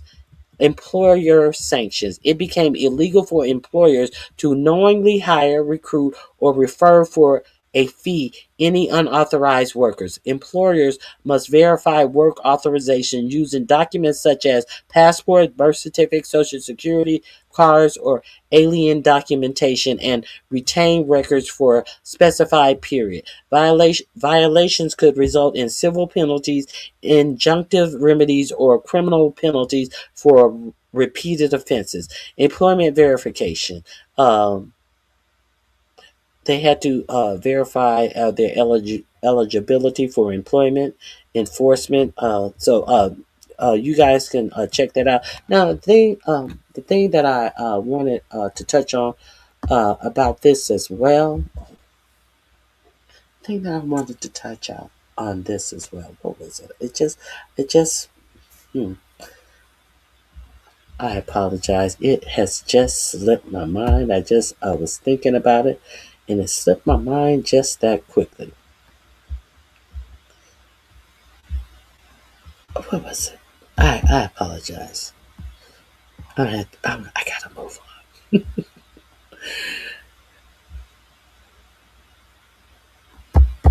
on. Don't talk to me about what I am. Did I tell you I was black or a Democrat? It's the question. Did I tell you that I was a Democrat? So how are you telling me what I am? Is the question. Who told you I was a black Democrat? Who told you that? Who told you that? We need to start voting these people into office. Us black need to understand that the Democrat Party started in with the KKK. Okay, and we have to also understand that the Republican Party started out as the Democrat Party. So what are you saying? We should vote Republican now? Because the Republican Party at the time where the Democrat Party, what you want to say is the KKK, they were the more progressive party. So are you saying since the Democrat Party was the KKK Party way back in the day, now we should support the Republican Party? Because that makes absolutely no sense what you're trying to conflate. Why would you conflate what the Democratic Party was? And so we now we should we should vote for Republican, which is showing that they are the current day party of what the Democrat Party used to be. So we should vote for them now. That they are showing the same things that you want to say the Democrat showed way back in the day. What's your point? We need to stop voting people into office that don't support America and American interests. We need to support. We need to vote out all of these people. I don't care what party they're in. If they're not supporting American interests, American workers, American businesses, we need to get them out of here. We need to get them all out of here. And to talk about one party that is worse than the other party, we need to vote these people out on an individual basis. They're moving to China and Mexico because they're tax-less, thus costing American jobs. I don't buy that. They're move. Who is they? Uh, let's be specific. One thing at a time. Who is they? Who's moving to China and Mexico? Because that NAFTA agreement, that was a bad agreement in my opinion that Bill Clinton made, and the substantive agreement that Donald Trump made to get rid of NAFTA, that was a worse agreement, and he did not even follow his own agreement. So let's be clear that NAFTA is over. So saying that they are taking jobs to China because of the NAFTA agreement, that's a non issue because NAFTA is gone.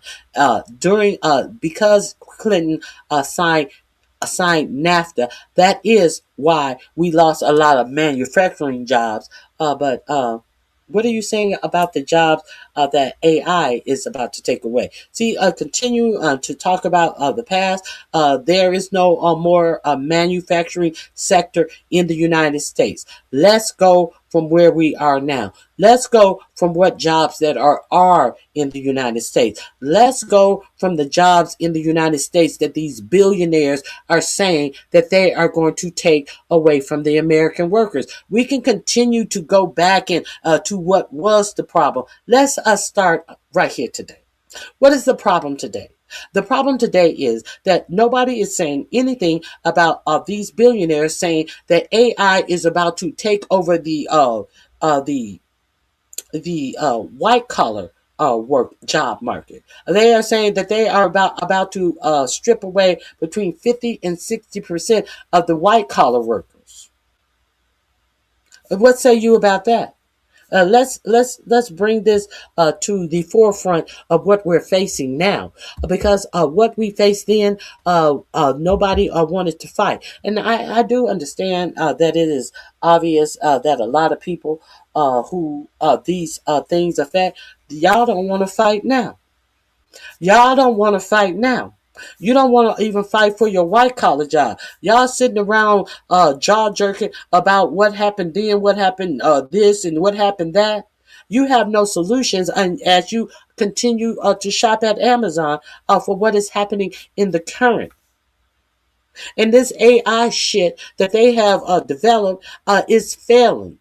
But they still talking. The guy from Oracle, he announced in one day that he was firing 30,000 workers. Now, you must also understand that the guy from Oracle is one of the richest a person in the world who is buying up all of TikTok, all of your this Time Warner merger, Ellison, and he is buying up all of your media. So he whatever he wants you to know as an American is being filtered through all of his bought media, buying up the media. What autocrats do in countries when they don't want you to know the real information. So they buy up the media, and they are the only story that is told. The reason why Pete Hegseth threw out the real media from the Pentagon, because they don't want the real story being put out. The reason why Pete Hegseth, when someone asks him a real question from CNN, what media are you with? I'm with CNN. I can't wait till Larry Ellison buys up CNN. Why can't Pete Hegseth wait until Larry Ellison buy out CNN? Because you will not get the actual factual news. You will get the filter of what they want to tell you. These billionaires. So let's keep it a buck. You need to worry about what is actually in front of you right now. Now, all of this now Ellison went out. I think it was last week I reported this to you, sometime last week, that he gave a 6 a.m. email to 30,000 employees and said, we're cutting your job. And as of today, you no longer work here. A 6 a.m. email to 30,000 people. Why? Because not because he couldn't afford to pay him, not because he didn't need them in their position, because he wanted to donate more of his interest and his money to AI. But y'all don't see no problem with that. How many corporations? How many of these software corporations have you heard have been firing thousands of people, tens of thousands of people? And y'all think it's because, they pay too much taxes. They got to go somewhere where they pay less taxes. Elon Musk just made $800 billion. And his companies paid zero taxes in the United States. Elon Musk got a tax break from Greg Abbott to build that whole town in Texas. Brownsville, Texas. He got a tax break from Greg Abbott. But when do the working American get a tax break? No tax on tips.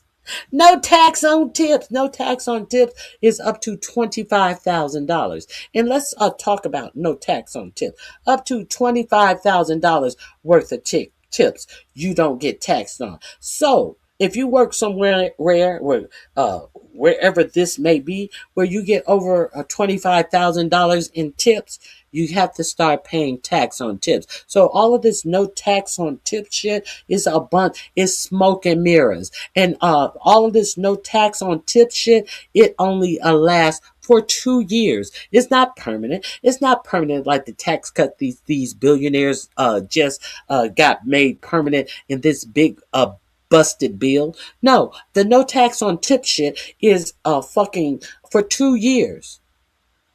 Is anybody touting that out to you? This no tax on Social Security. No, they have given you deductions. It's not like no tax on Social Security. They have given certain deductions on Social Security, but they are presented to you as no tax on Social Security. It's what are they? Bait and switch. This is what this is. RonyiQ into the uneducated MAGA cult, evangelical white nationalist supporters, and and protectors answer why they support this anti-Christian felon essay abuser. Oh, no tax on tip made me pay 5 times more than I did last year, and I made the same amount as I did last year. Wow. Did you hear about him sending his goon after a man who was posting anti-ICE memes? Yes. And the man spent, I believe it was 4 months in jail. Yes. Bye-bye freedom of speech.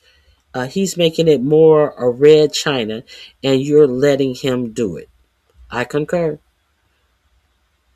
The Trump Epstein protectors are trying to get you to answer empty questions. Will not address Trump being a pedo a felon, a grifter, a con man, a SAer. Exactly. They want to have you answer all of this stuff as they because they're dumb. They think you're dumb. They want to talk about what the Dems were in the 1800s. Okay,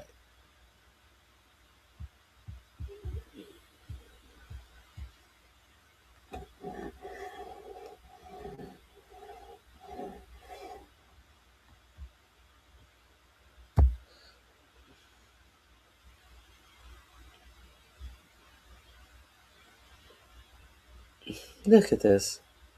Would you look at this? AI is has been AI has actually not created anything. I mean, you can do some pictures.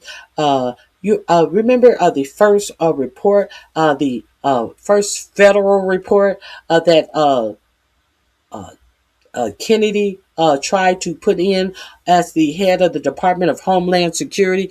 He did his markup of his report to Congress in AI. He had an AI generated report. A whole lazy bastard who is trying to use AI to do his work. AI had links to links that did not work. It had information that they had to highlight that was misrepresenting the test and the results of tests that Kennedy put in. It was AI slop. Let's be clear.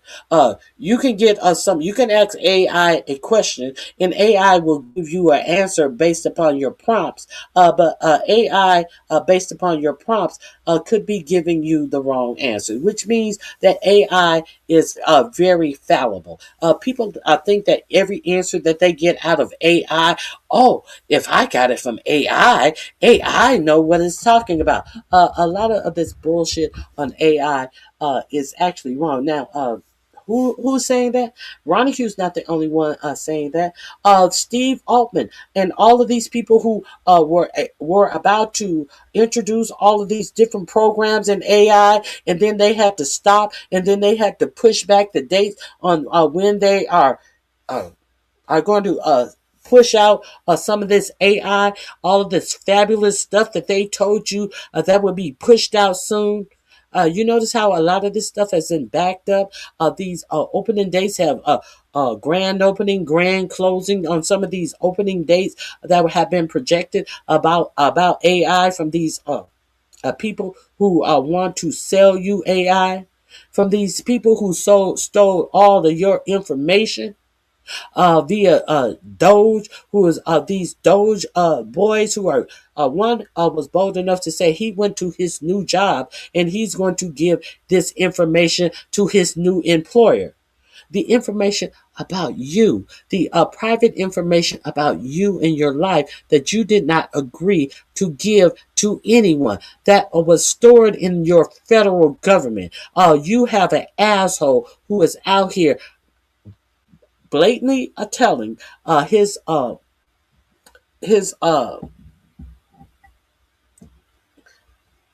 blatantly telling people that he is going to sell the information that he got out of. I think this guy worked in Social Security. He's going to sell this information. So let that sink in. Okay, I've had enough of talking about all of this. So yeah, as is Trump, as is Trump, but Trump isn't.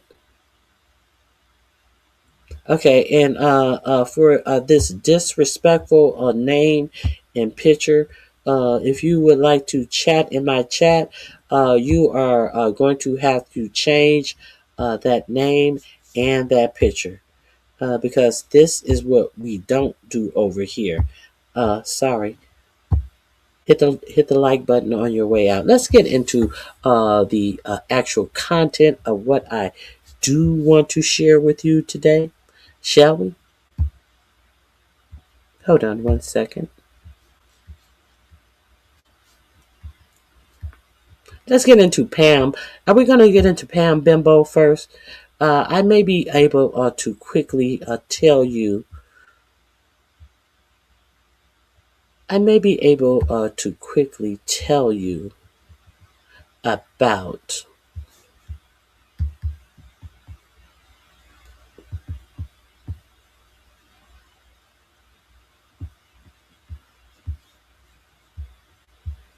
I may be able to quickly tell you about J.D. Vance first. Let's get into J.D. Vance being heckled at the turning point. Now, well, I didn't tell you about J.D. Vance and the builders. They were the ones who went over to negotiate the ceasefire deal with the war that we are in, the Iran America war. But who? There were also some peace negotiation talks that went on yesterday. Are you aware of those negotiation talks that went on yesterday and who was in charge of those negotiation talks on yesterday?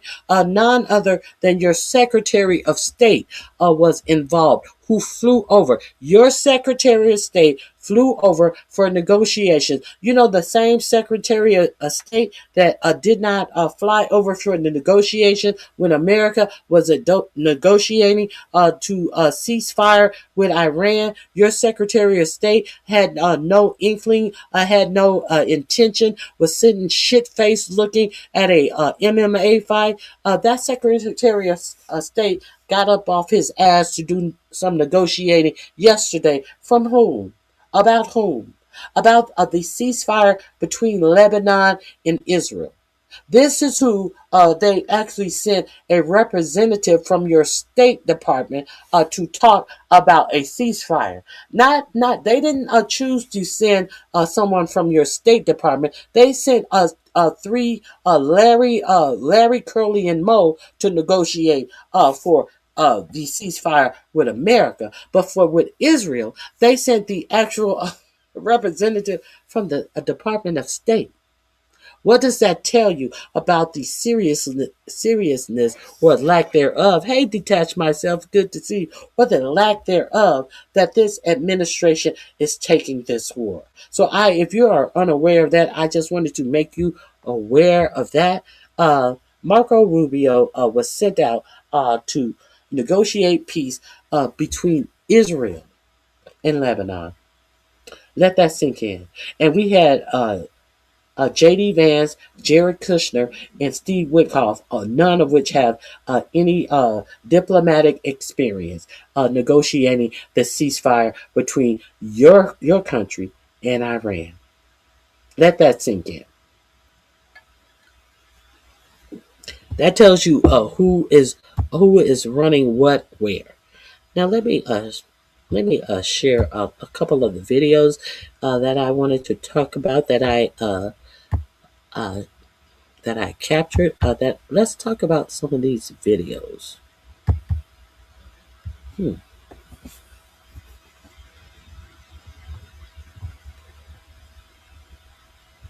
Here we go. Where are we going to start? We're going to start from the beginning. Some of the things I wanted to talk to you about. Mm-hmm.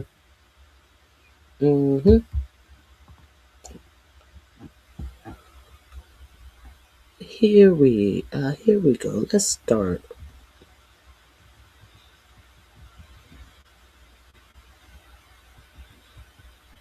I think this is a good place to start. President posting a picture of himself as Jesus. He later said that he posted it as thinking as a doctor saving people. I thought it was me as a doctor and had to do with Red Cross as a Red Cross worker there, which we support. And only the fake news could come up with that. Now, you did hear him said that they support the Red Cross. He thought it was him as a doctor working for the Red Cross. The Red Cross that they do support. Is that true? Is that true? Let's see. Let's see. Let's get into the support of the Red Cross under this administration. Let me turn that off and I will share this with you. We will take this one by one, shall we?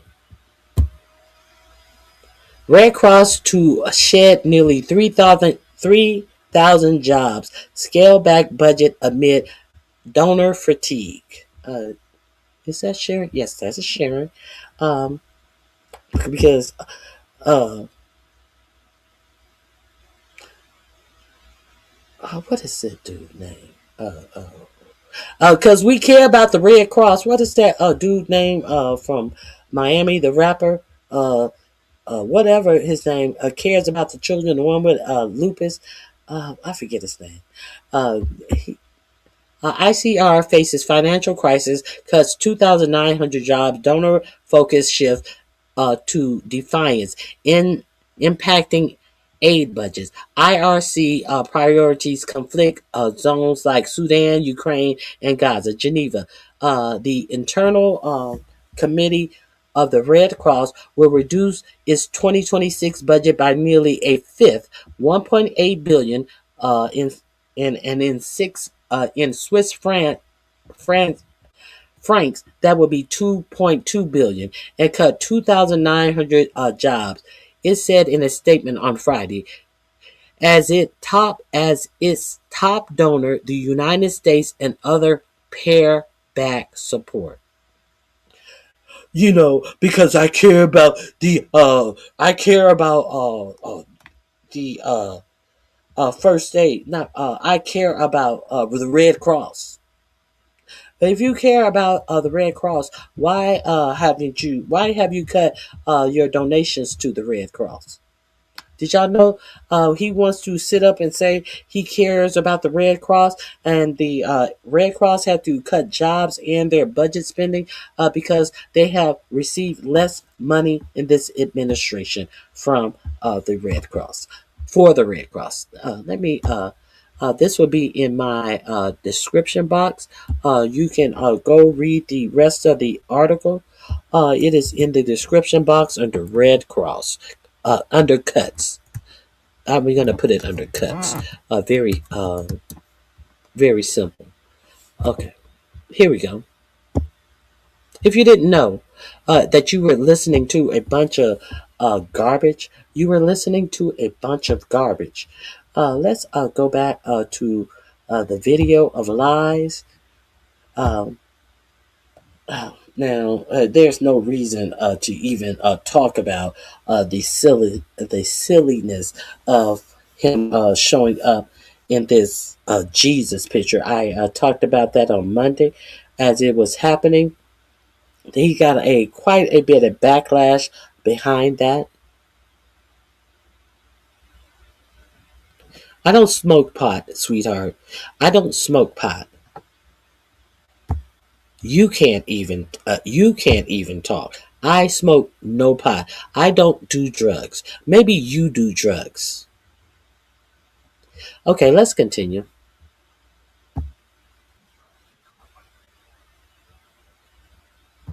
The president posting a picture of himself as Jesus. He later said that he posted it as thinking as a doctor saving people. I thought it was me as a doctor, and had to do with Red Cross as a Red Cross worker there, which we support. And only the fake news could come up with that one. So it's the fault of the media. The media did it to him. So let's continue. There's more to what he had to say. Of course, there are more lies that he actually decided to let come out of his mouth. Shall we listen to the lies? Let me share some more of the lies that he told. Here we go. Let me start right here. Saying Donald. Let me start right here. Here we go. He later said that he posted it as thinking as a doctor saving people. I thought it was me as a doctor, and had to do with Red Cross as a Red Cross worker there, which we support. And only the fake news could come up with that one. But it really caused a kerfuffle, Mr. Vice President. I'm just wondering, what you make of all of this, and whether it's what you think of this back and forth with the church. Well, first of all, Brett, I think the president was posting. Now, understand that this man right here, this tool right here, is reported to be a new Catholic. He's even going to send out a book about how his conversion in Catholicism happened, and he's going to tell you the joys and the perks of being a new Catholic. Now, watch him absolutely make excuses and not respect his alleged Catholicism in this in what he has to say about this stunt junkie, Donald Trump. A joke, and of course he took it down because he recognized that a lot of people weren't understanding his humor in that case. He put it up as a joke. What was the joke? What then would have been the joke about it? And he took it down because you guys didn't understand his humor. I thought he said that the media was the one who did it. But now it's not the media. It's the media first. And now it's you guys didn't understand his humor. But exactly what was the joke? Was the joke that he had portrayed himself as Jesus? Was the joke that he was sitting up praying over someone that many have said looked like Jeffrey Epstein, and then other people have tried to take it on as if it was their independent assertion that was Jeffrey Epstein, and not give the credit to who actually said it first. Just simple facts. Trying to take on other people's material as your own. Some people are very proficient in doing that type of stuff. But I digress. So now he said that it was a joke, and you people didn't understand it, so he took it down. What was the joke, though? No, I sound like an educated woman, and you sound like you're mad because I'm giving facts. That angry black woman does nothing for me, gives me no emotion. But what you saying about me sounding angry makes me believe that you think that you have some right and are able to emote something in me because I am educated and you're a fool and you're mad I'm giving you facts. That's all it emotes in me. Let's continue. I think the President of the United States likes to mix it up on social media, and I actually think that's one of the good things about this president. I think he likes to mix it up, and that's one of the good things about nothing about it being blasphemous. Nothing at all. And he's going to be pitching his book about his religion soon. Let's continue. These fake Christians. That he's not filtered. He doesn't send everything through a communications professional. He actually reaches out directly to the people. Well, maybe he should be filtered. Maybe he should stop sending things out through the people. If you want to see more reporting on this, go over to the Midas Touch Network. I give you information and I let you know where to find it. I do not act as I am independent finding information. That is my whole reason for being here, is to share with you where you can hear news that you may not hear on the for-profit media. Now, so let me give you the link to the Midas Touch Network. Let me give you the link to this network and go over there and check out the Midas Touch Network. Now, I'm going to drop this link in the chat. It will be number 2 in my description box. We are not trying to pretend like we have recreated the wheel on this channel. We are just trying to give you facts and to direct you to where you can find more facts. Okay. Now, the Red Cross story was number 1 in my description box. The Midas Touch Network. is number 2 in my description box. Let's go on to a couple of more things that I want to uh, share with you on today. Hold on. I don't know why that did that. Hold on one second. And please be sure to shop some of the things that I have pinned to make sure that you have access to power in the times that are coming up for us as Americans.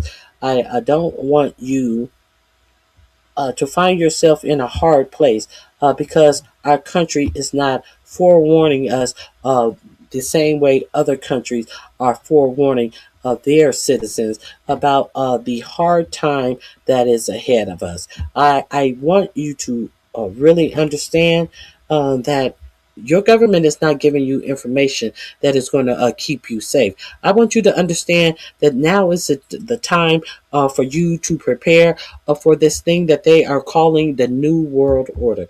I want you to understand that what has been set off by this tyrant is the fact that you will not be able to go back to the way things used to be. I want you to understand.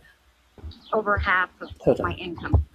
I want you to understand that this president has set off something that is going to be long lasting in our government. I want you to understand that your president has diminished the United States as a superpower, as your president has given Iran the opportunity to advance in their powers across the world and diminish our own power. So, let's get into this no tax on tips or no tax on grifts. Which one is it? No tax on tips or no tax on grifts?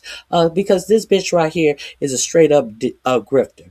Now, she comes with her hairspray down hair to the White House. She shows up at the White House with DoorDash. Now, understand, this woman says that she is from Arkansas. So are we to believe that a woman who works for DoorDash in Arkansas came to the White House? Yeah, we're to believe that. Okay, yeah, okay. Let's suspend our animation. Even 4547 said, "Oh, this doesn't look like it's set up, does it?" Yeah, it did look like it was set up, but the thing about this is you guys didn't realize that setup, that lie that you guys decided to tell, only gave people pause. And what you thought you were presenting, no one saw the farce that you thought you were presenting. So this woman said, let me let you hear what she has to say, how no tax on tips has saved her, and therefore she is able to help pay down the cancer treatments of her husband. Of any of you who don't understand how expensive cancer treatments are, this is what this woman was presenting, that it made it easier for her to pay down cancer treatments of her husband. But the thing is, what it presented was this grandmother of 10 children who husband who has cancer. Now, what did your president do? He said, I heard you voted for me. Did you vote for me? She wouldn't say. What do you think about men and women sports? Oh, I don't want to say. Now, this woman sitting up in here in her DoorDash shirt, representing a company. She was smart enough to know I ain't gonna lose my job at DoorDash and have all of them trans people and gay people calling DoorDash for me to lose my job. I'm old as a motherfucker and I still gotta work at DoorDash. I can't afford to lose my job at DoorDash. But see, the ironic part about all of this shit that they presented to you on yesterday, why does she have to work at DoorDash? Why is this bald mouth bitch sitting up here talking to president about, oh, I want to thank you. I didn't have to pay, I was able to pay on my husband health bills. Now, she said that her tips made up half of her wages last year. Understand, the bill was signed on July 4th. That's when the bill passed on July 4th. I'll put it that way. The big bloated bill that the no tax on tip was signed July 4th.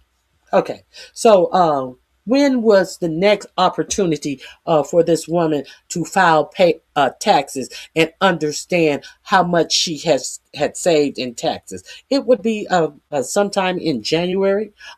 That's when she would have learned that she did not have to pay taxes. That's when the tax relief would have hit her when she filed her taxes. Now, let's understand that they are presenting this. What did your president tell you as he met with this woman? Oh, I bet that $11,000. I bet you could have used that $11,000. No tax on tips and the importance of the $11,000. She says she made $11,000 in tips, which means that she would have been taxed on $11,000. But your president presented it as if because she would not be taxed on $11,000, she had earned $11,000. No, motherfucker. She said the $11,000 was half of what she made, and she made $22,000. And $11,000 was half of her earnings for last year. So this is a dirt poor woman who wants us to believe that she made as much as tip as she made in wages, which would be $11,000 each. Now you talk about, oh, I bet that you can really use that $11,000. Those were tips. You didn't give her nothing. These were tips that she did not have to pay taxes on. Let's get that first. Let's first get that straight. He acting like he gave her. No, the customers gave her tips of $11,000, of which she don't have to pay tips on. So let's put that bullshit aside. And he act like he had done something so great. I bet you can use that $11,000, huh? Yeah, I can pay down. We have gone through our savings. So nothing is said about the fact that she had gone through her savings.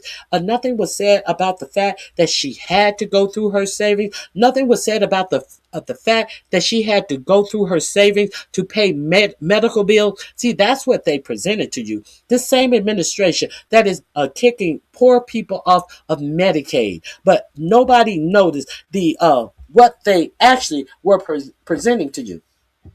At no point did your president say why you have to pay so much. Why did you? He didn't give a fuck. He didn't give a fuck. He talking about $11,000 as if this is something he gave to her. The only thing he gave to her was not having to pay taxes on $11,000. How much taxes would she approximately had to pay on that $11,000? Between $1,000 and $1,500. She saved and she didn't save that last year. So she said that it went to pay for her husband's cancer treatment. That's a lie, because she didn't get the benefit of not having to pay that $1,000 or $11,000 or $1,500 taxes until she filed her taxes this year. So the bitch sat up there and lied to your face and said she used some savings that she didn't even put on her tax form until next year. She used that to pay for her husband cancer treatment. So the bitch is willing to lie. The bitch is willing to make up stories to make you feel like she has saved so much money for voting for this president. A fucking lying ass, grifting ass bitch. So let's keep it a buck. Now your president also was not curious about how come he didn't have any insurance.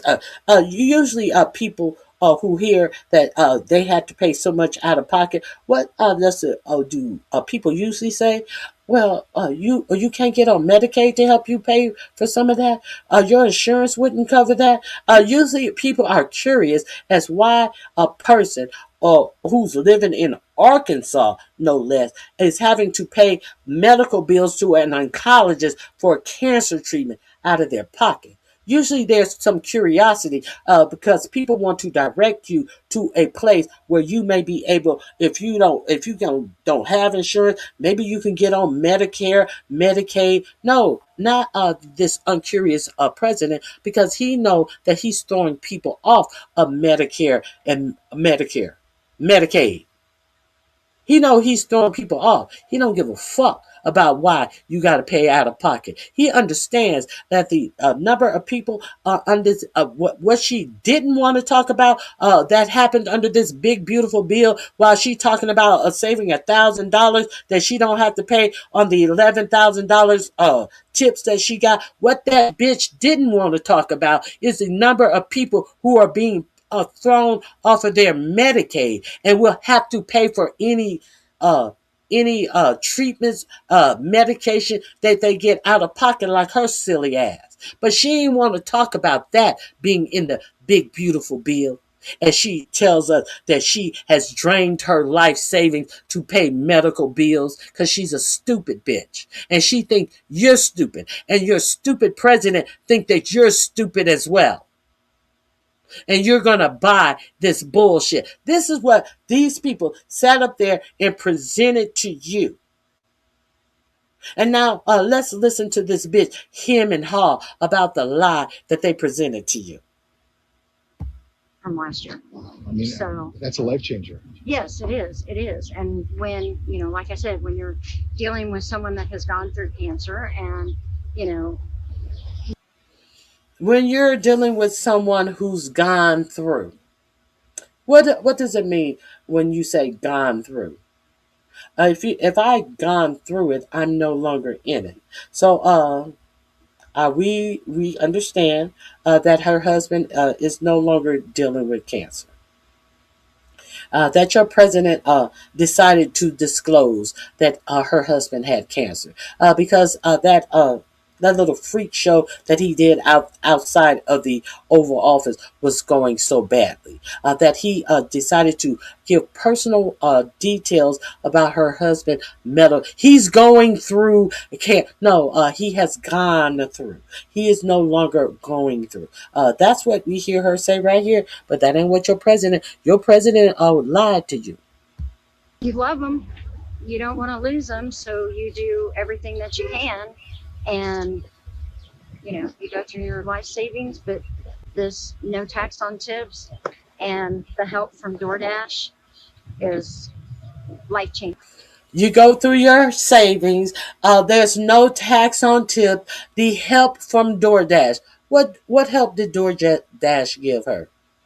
What help did they print up that DoorDash grandma shirt, or do she wear that on her regular DoorDashing through Alabama?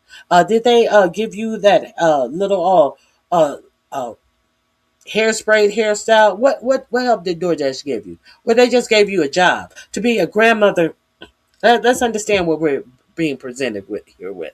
A grandmother of 10 children whose husband has cancer, who cannot sit at home because she has to DoorDash. She has to do gig work to allegedly pay for the cancer treatment of her husband. She cannot sit there and be a provider for her husband, who many people who are sick after they go through their cancer treatment, be it radiation or chemotherapy. No, she can't sit there and be by his side to catch him when he's woozy, to do all the things that a caregiver. She cannot be a caregiver for her husband because she got to be out in the street slinging meals for motherfuckers who don't want to get up and go get their own food. So she got to be out there slinging meals. And on top of that, what your president did for this silly ass bitch, he has increased the gas prices that she has to go and pay to be out here slinging food. So all of that takes out of her pay that she gets for slinging food and not being able to be a caregiver for her husband. That's what was presented to you on yesterday. The gas prices have tripled since the start of this war. The actual per barrel gas price has tripled. And this silly bitch is out here talking about what Trump did for her. And she had to pay out of pocket for cancer treatment. That's what they presented to the world. I got to pay out of pocket for cancer treatment. I'm a grandmama. I can't be at my husband's side to be a caregiver for him because I got a sling motherfucking DoorDash meal and this motherfucker then tripled the price of gas. That's what they presented to you yesterday. A concept of a retirement plan, a concept of a medical and a retirement plan. This is what was presented to you on yesterday.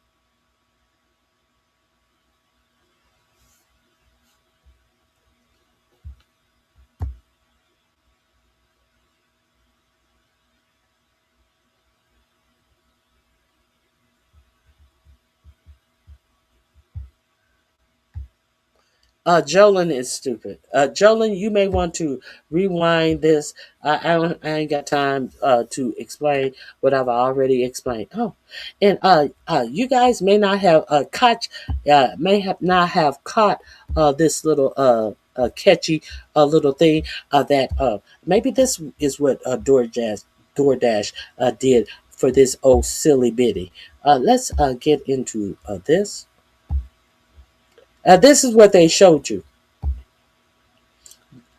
Okay, let's get into what this biddy was willing to sell her soul out for. Now, understand that this woman has been selling her soul out to the Republican Party for quite a few years. Is this the one? Let me. So, how much does this no tax on tips mean to you? I mean, I don't know what the structure of payment is there at DoorDash, how much you get in salary per delivery, and then how much of your income is tips. Can you kind of break it down to us and tell us what this no tax on tips really means for you? Well, what this really means for me is, as they said last year, my husband, he was diagnosed with stage 3 cancer. During that time, I was able to take some time and take him to his appointments and, be there with him.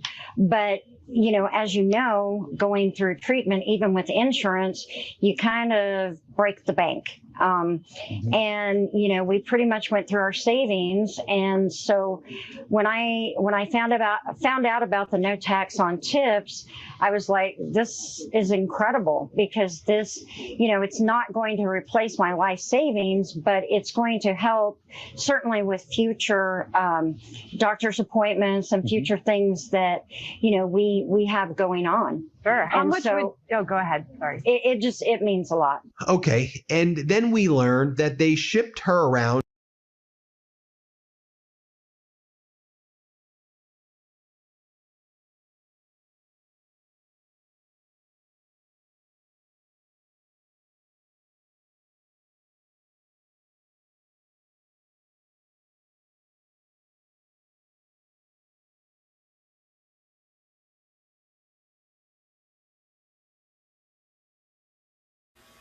Okay, are we clear?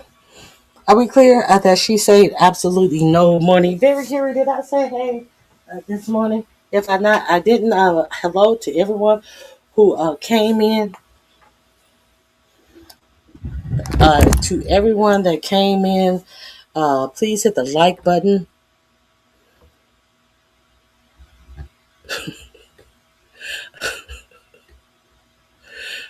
Please hit the like button. I didn't see Harris. Bye, Harris. Whoever Harris is, show the receipts, RonyiQ. Jolene, shut your mouth. If you are MAGA, the woman are to be seen. Shut up. Jolene is special. She's one of the special children. But we're going to continue on. Let's continue on. If y'all did not know, this woman has been shipped around. And what I found is strange is that she said, she was driving her husband to his treatments and all of this. And then they went through their savings. And then what happened? When they went through their savings, she had to get a job. And that tells you that job took away from the time that she had to tend to her sick husband, because they went through their savings and now she's out here slinging DoorDash meals because people don't want to get up off their ass and get what they need from the store. So this old bitch out here slinging DoorDash, and she wants to tell you how good she's got it. Okay. Oh, how good could she have really had it? She may have had it pretty good. I think is it here? It could be here. Is it here? Let me see. No, it must be here. Oh, please don't tell me I don't have it. I may have it. Let's see if it's here. If y'all didn't see the commercial that this woman did, but Used before her as one of their witnesses regarding no tax on tips. This was. But before we get to her commercial that she did for no tax on tips and for the White House delivery, I want you to understand that this woman has been like a cheap whore going around and putting her face out on in full display about this no tax on tips thing. If you are unaware, this woman showed up in Nevada and was telling the same story about how this no tax on tips would save her money, about this big beautiful bill, but at no point did she have anything to say about the insufficiencies of insurance and health care. She had nothing to say about there should be more money put into health care so people like me can take care of their loved ones. There should be something in this big bloated bill where people like me shouldn't have to come out of pocket to pay for these astronomical treatments, these medical bills. I should not have to sell everything to pay for medical bills and have worked all my life, save money, and be destitute. No, the bitch did never say that. Isn't that strange? Now, if you had the access and the opportunity to actually meet the president, the person who makes policy, this president makes all policy, and you wouldn't tell him that people shouldn't have to sell everything, go into debt behind medical bills, that wouldn't come to you. That wouldn't come to you, but I guess it wouldn't come to you if you are trying to perpetrate a fraud that this president gave you $11,000 and all the great savings that you are going to save on tips, approximately $1,000 to $1,500 you're going to save on tips. But here's the good part. If the bitch only makes $22,000, she don't have to pay taxes anyway. If the bitch makes only $22,000, she said her tips are half of what she makes a year. So if that's half, what's the other half? That would be another $11,000, $22,000. People who make that little money, working poor, usually don't have a tax bill in the first place. So what is she saving? What do they have this bitch? They presenting this woman out here. What is she saving? But they didn't tell you that. They wanted to pump up a false figure of $11,000 saving when it was $11,000 of tips, half of what she made, which would make her making a $22,000. But at no point did this stupid bitch tell you, take the opportunity to tell the president, people who've worked there all their lives and have to take care of a loved one with a terminal illness should not have to leave their loved one and go out and slang DoorDash, work gig job to pay medical bills. She ain't never said that. But what did she say when she was in Arizona, talking, telling her story about this big beauty? What did she say then? Let's see what she says when she has the opportunity. Let's see what she says. Used her as one of their witnesses regarding no tax on tips. This was done in used her as one of their witnesses regarding no tax on tips. This was done on July 28th, 2025.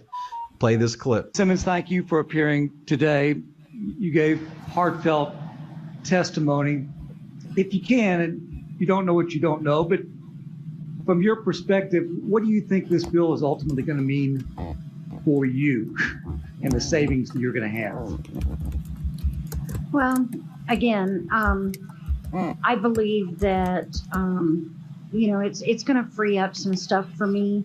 It means that I'm going to be able to stay more connected with my family in Missouri. It's going to help with any future treatments. God forbid that he has to have more treatments, but it will help more with that. It is truly, DoorDash is truly a independent, industry. And I enjoy that part of it. I like being able to, just do what I need to do. And freeing up this extra money means quite a bit to my family. Freeing up this extra money that she will not be paying taxes on because she is below the poverty line and thus will not owe, most likely will not owe federal taxes. Okay, but let's continue with the bullshit. Ms. Simmons, do you consider yourself to be wealthy or well-connected? Not at all. And okay, so let's move forward.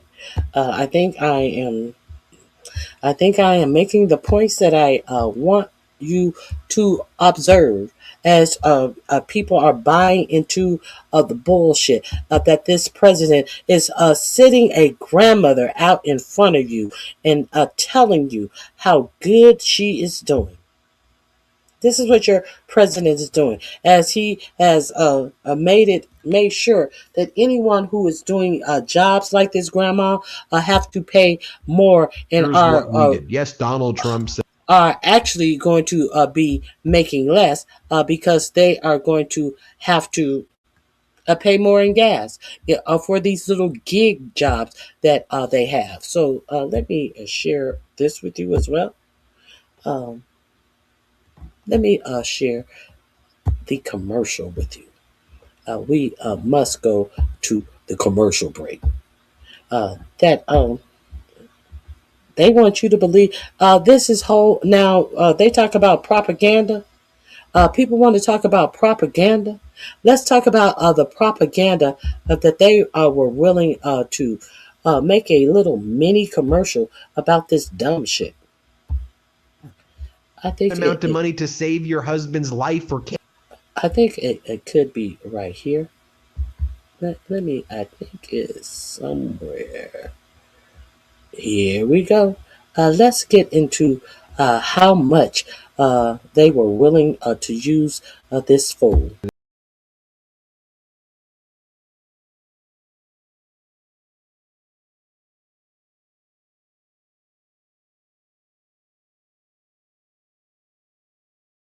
Then I talked.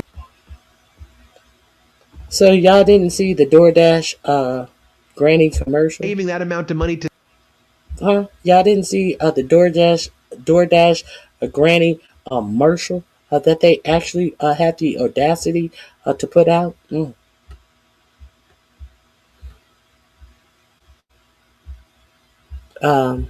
Do not come in my chat being disrespectful. Hit the like button on your way out. Do not come in my chat cursing and being disrespectful. Period.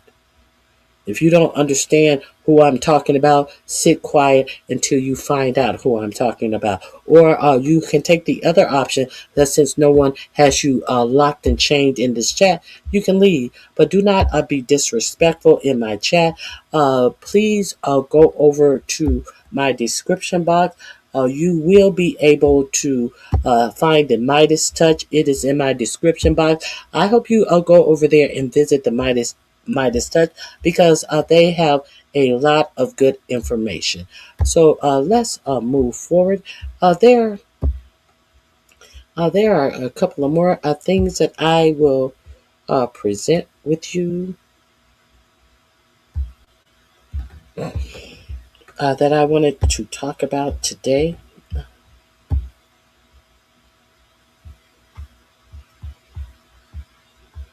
I did too, Carrie. I deleted it as well. Like, get out of here. Like nobody is holding you here. If you can't take the facts that are being said, move forward.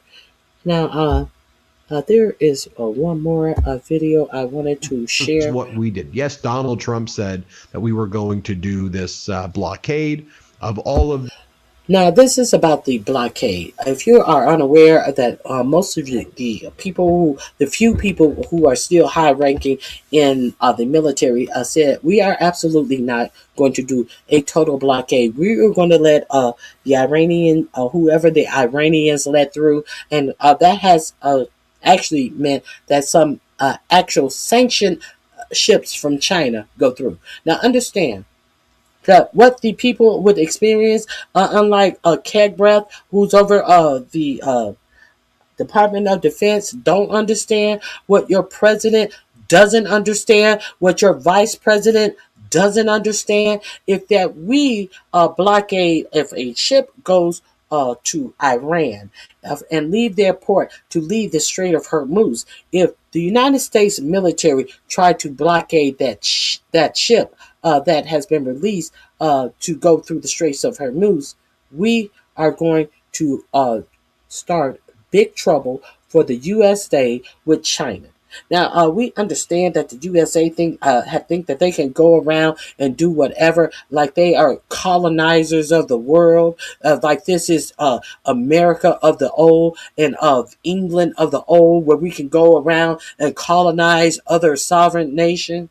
But it's not going to work out too well for America. So thank God the few white generals and admirals that have not been fired for wokeness, for being woke, for wokeness, are butting up against unlawful orders. There have been a lot of calls that have been going in to the ranking investigators of unlawful orders, and there have been a lot of military personnel inquiring about not taking unlawful orders. Additionally, there have been a lot of military personnel who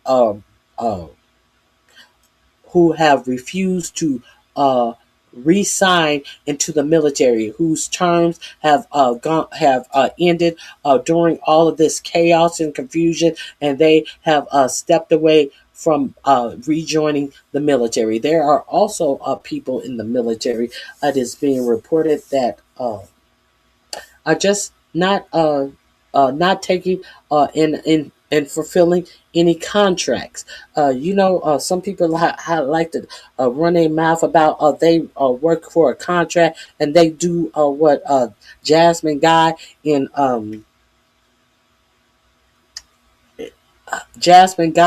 did in, what is the name of that movie? That Eddie Murphy movie. What do you do for Mr. Calhoun? Whatever is required. There are some people who will just shut their mouth and do what is ever required, regardless of how it affects this nation. So there are some people who are refusing in the military, who are refusing to take unlawful orders, to fulfill contracts, who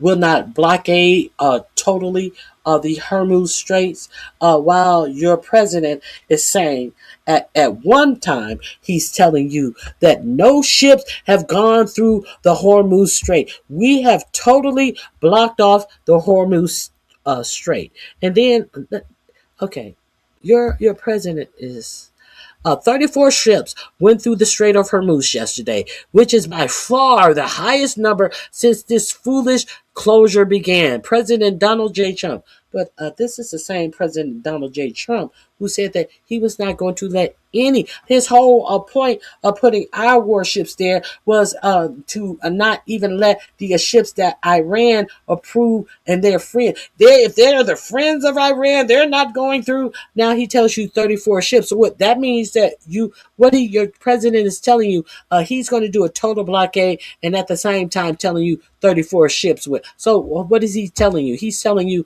I once again have proven to be a failure. So what does this one say? Just in, sanctioned Chinese-linked tanker crosses Strait of Hormuz despite U.S. naval blockade.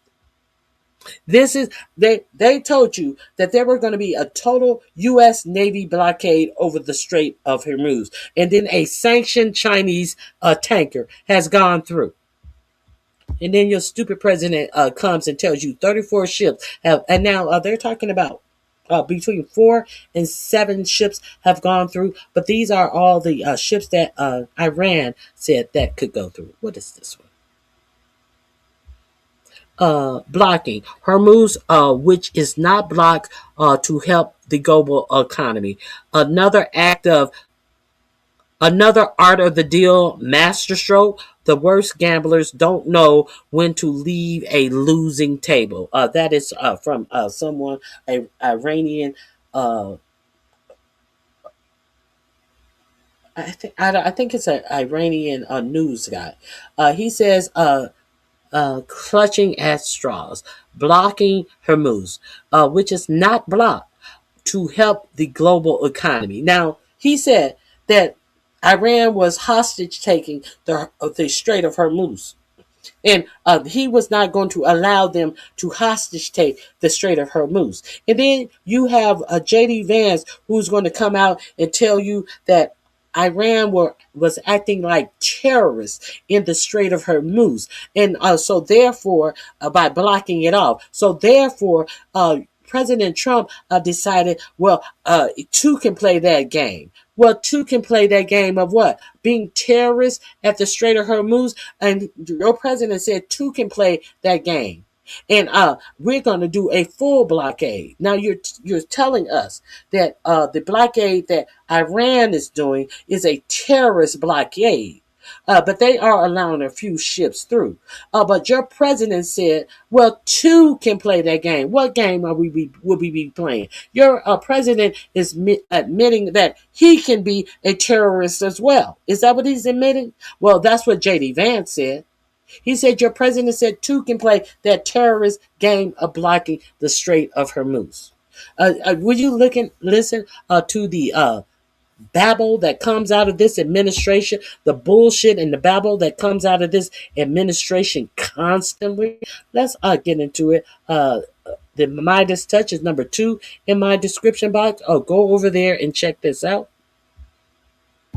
The Strait of Hormuz and the Persian Gulf, but here's what we really meant. It's just going to relate to Iranian ports. Here, play this clip. Well, let's start with a little bit of confusion over what the intent is here. What we heard from President Trump initially was a full and complete blockade, a shutdown, if you will, of the Strait of Hormuz.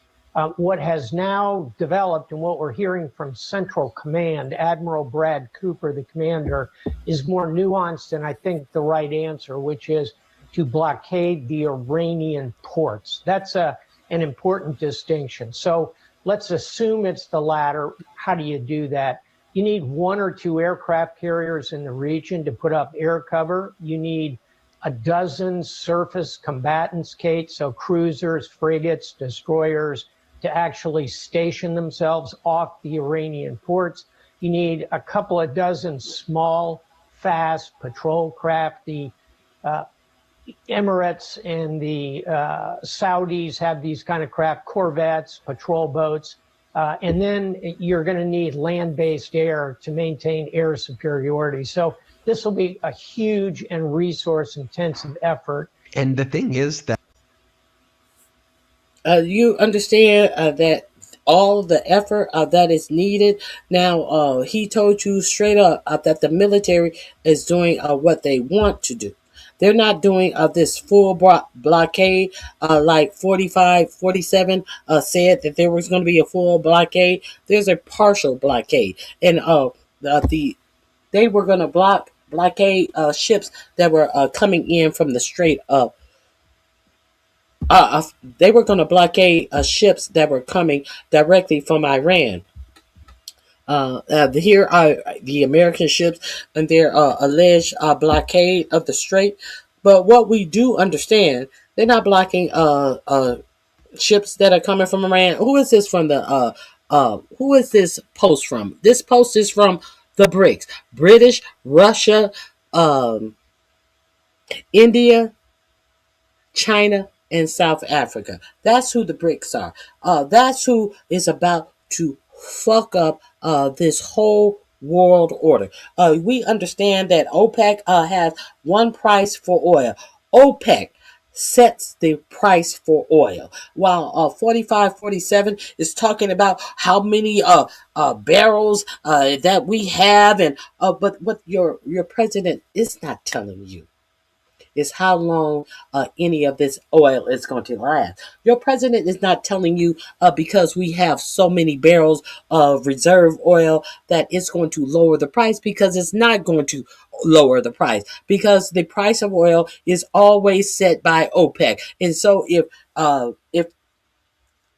we are not getting oil from the Middle East, we are still going to be paying the prices of the oil blockaded in the Middle East, because that's where the prices are set. And do you think that your president is going to do something to lower the prices so his billionaire buddies get shorted on a motherfucking grift of the American people? Do you think that your president will stop the rich from getting richer off the backs of the average American worker? No, he won't.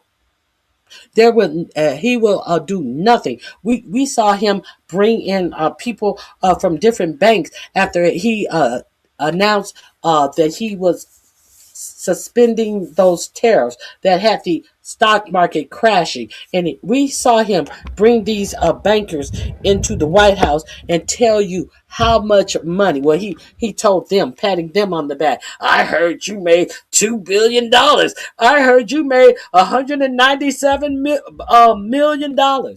We heard him pat these people on the back about the amount of money that they had earned because of his back and forth, up and down, I am and I am not, about the tariffs. So what do you think he's going to do for the oil companies? You think that he's going to go against the OPEC set prices to relieve you? Do you think that these reserves that the United States have are going to last you forever? They're talking about these reserves may last to the end of May.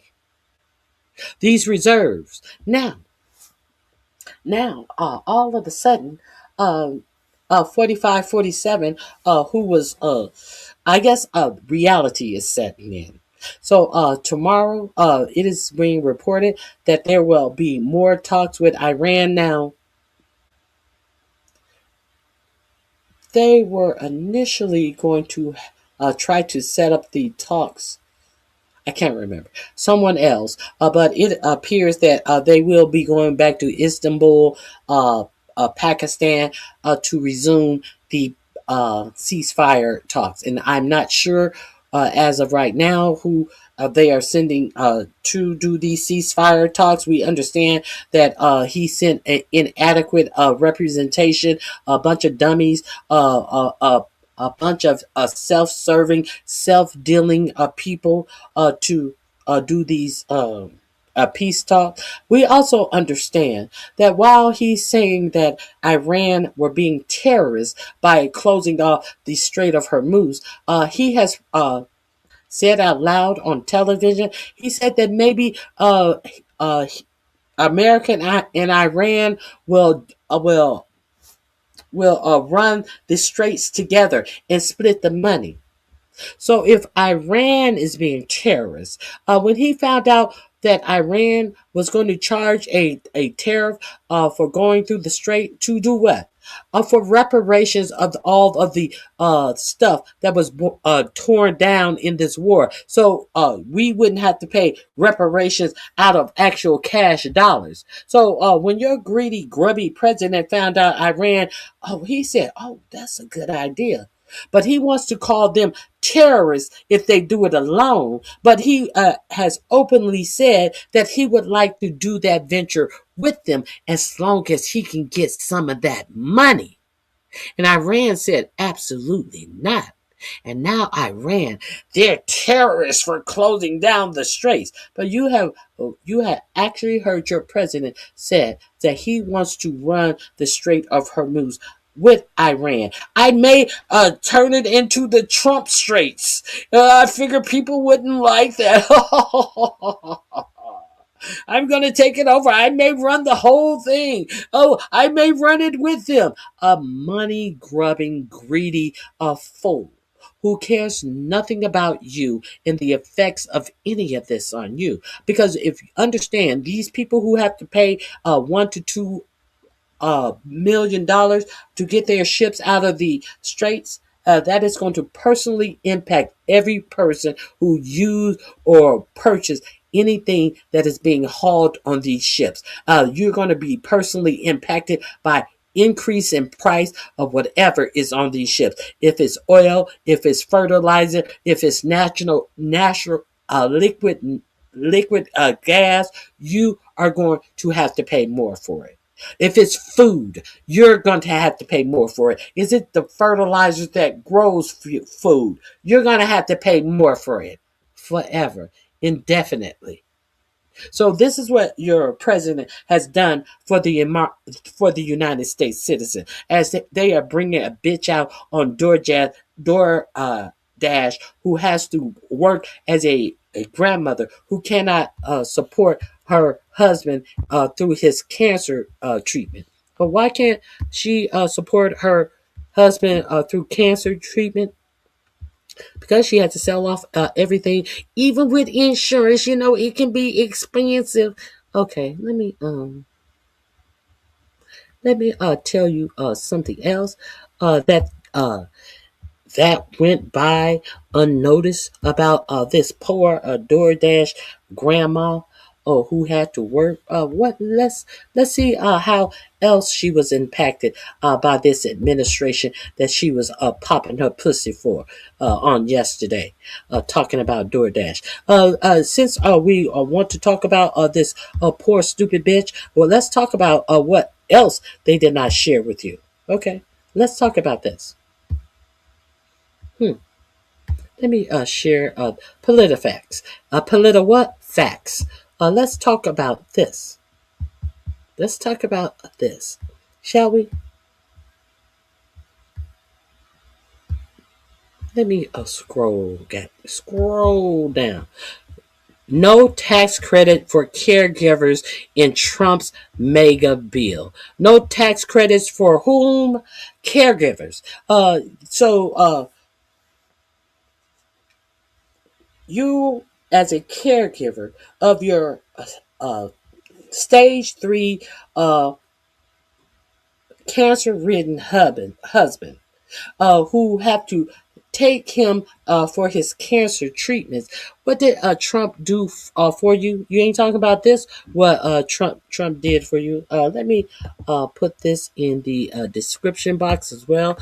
This article is in my description box under cuts.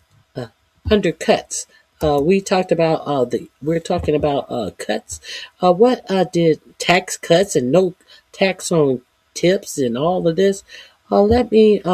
This link is also in my description box. And what does it say about no tax credit for caregivers in Trump's what mega bill? But there were plenty of cuts for billionaires. Let's get into this. As a 2024 presidential candidate, Donald Trump said he would support a tax credit for family caregivers who take care of a patient or a loved one. As a candidate, this is what Trump promised you. Okay, are we clear on that?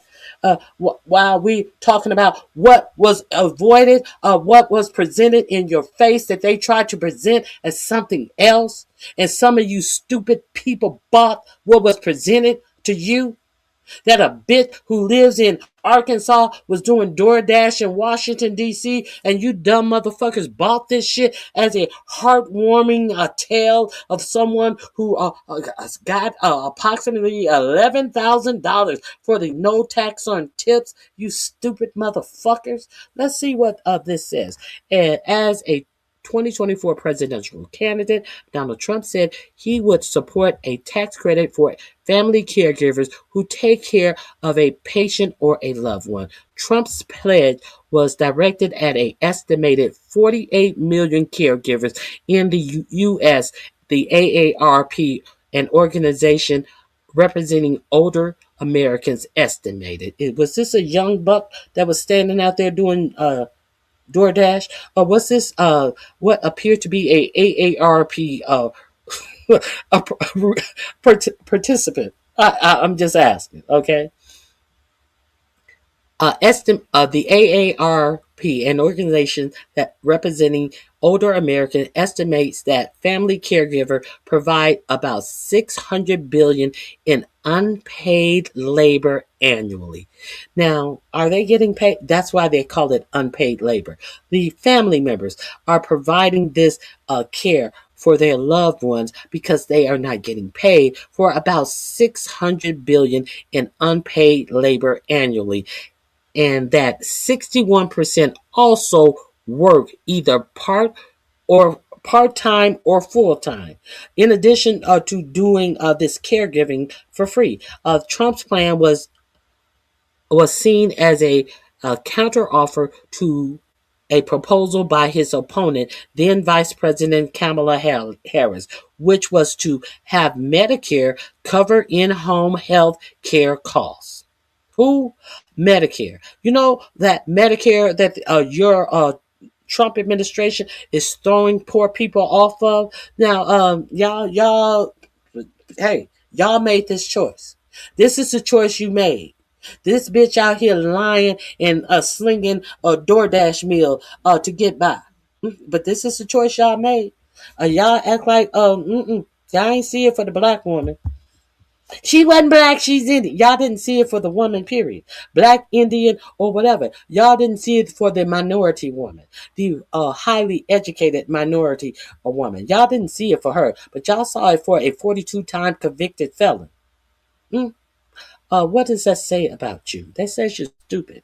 And that's why he already knows you're stupid, because he said he loves the uneducated voter. And every time you talk about your love for Trump and all of how great he is, you just hold your hand up and wave in the chat to let everybody know, hey, I'm an ignorant here.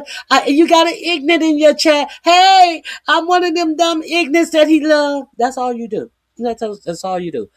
Trump plan was directed at an estimated $48 million care directed at a estimated 48 million caregivers in the U.S. AARP, an organization that represented the. Okay, I read that. Trump plan was seen as a counteroffer to a proposal by his opponent, then Vice President Kamala Harris, which was to have Medicare cover in-home health care costs. Trump plan would likely represent a smaller benefit to families than Harris proposal would have, but it would also cost the federal government less. Okay? So this is what he told you he'd do. Because what she told you she'd do. But what did he do? Let's see what he did. Despite signing a large tax and spending bill on July 4th that included other tax breaks he campaigned on, the bill did not include a caregiver tax credit. Already under existing law, caregivers can't can benefit from some tax credit, but there's scattershot. Under the child tax credit, caregivers can receive up to $500 for providing caregiving for a child. But what did your president say about child care? What did he say about that now deleted Sunday Easter sermon? We can't pay for child care. We gotta pay for war.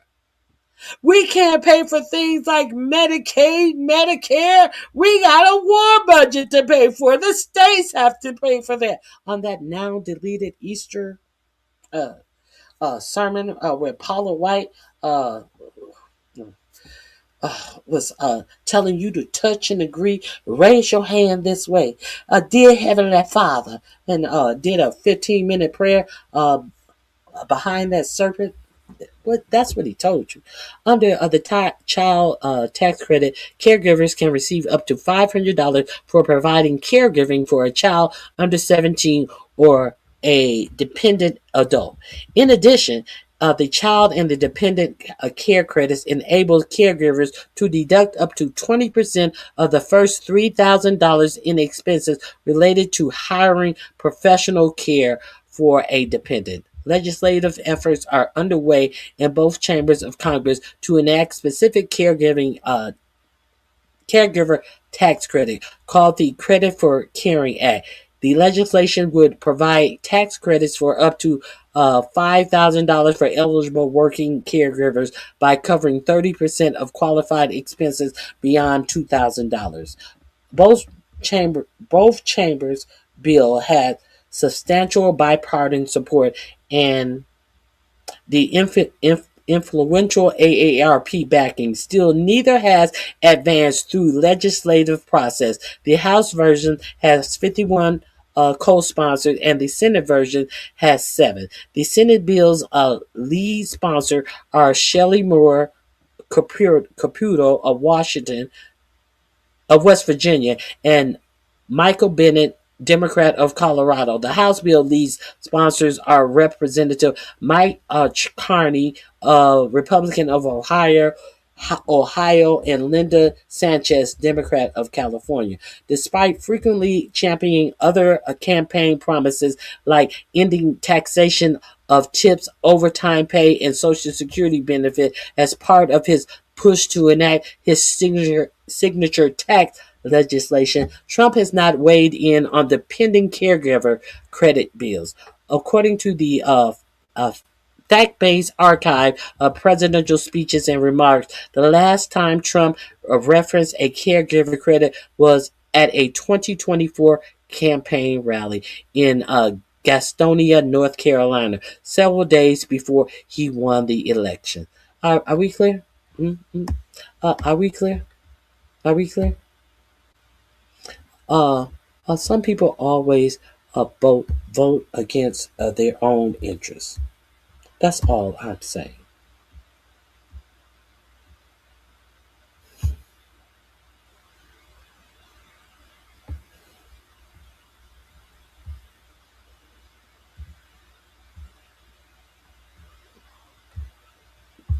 Okay, let me talk to Charlie. Hey, and the truth uh cowboys. Okay, let me talk to Charlie. How does this make any sense? I got a damn near all my overtime in my taxes this year. So kiss that lady. Kiss what? Kiss that you cannot make sense in writing a sentence. I got a damn near all my overtime. A damn near all my overtime. You got a damn near all my overtime. Well, if you work overtime, you're supposed to get all of your overtime, aren't you? A damn near all my overtime. What else did you say? In my taxes. You got a damn near all your overtime in your taxes?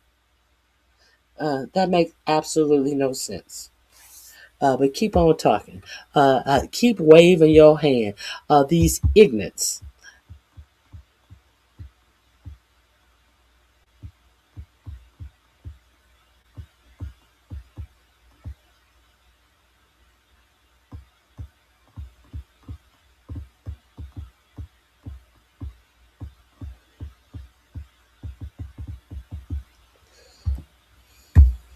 We don't buy Iranian oil.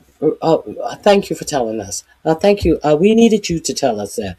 Do you feel better now that you thought that you added something to a conversation? Thank you. We really needed you to tell us that. Please hit the like button. I appreciate you all being here. Please hit the like button. He don't know how to pray. Put him in time out.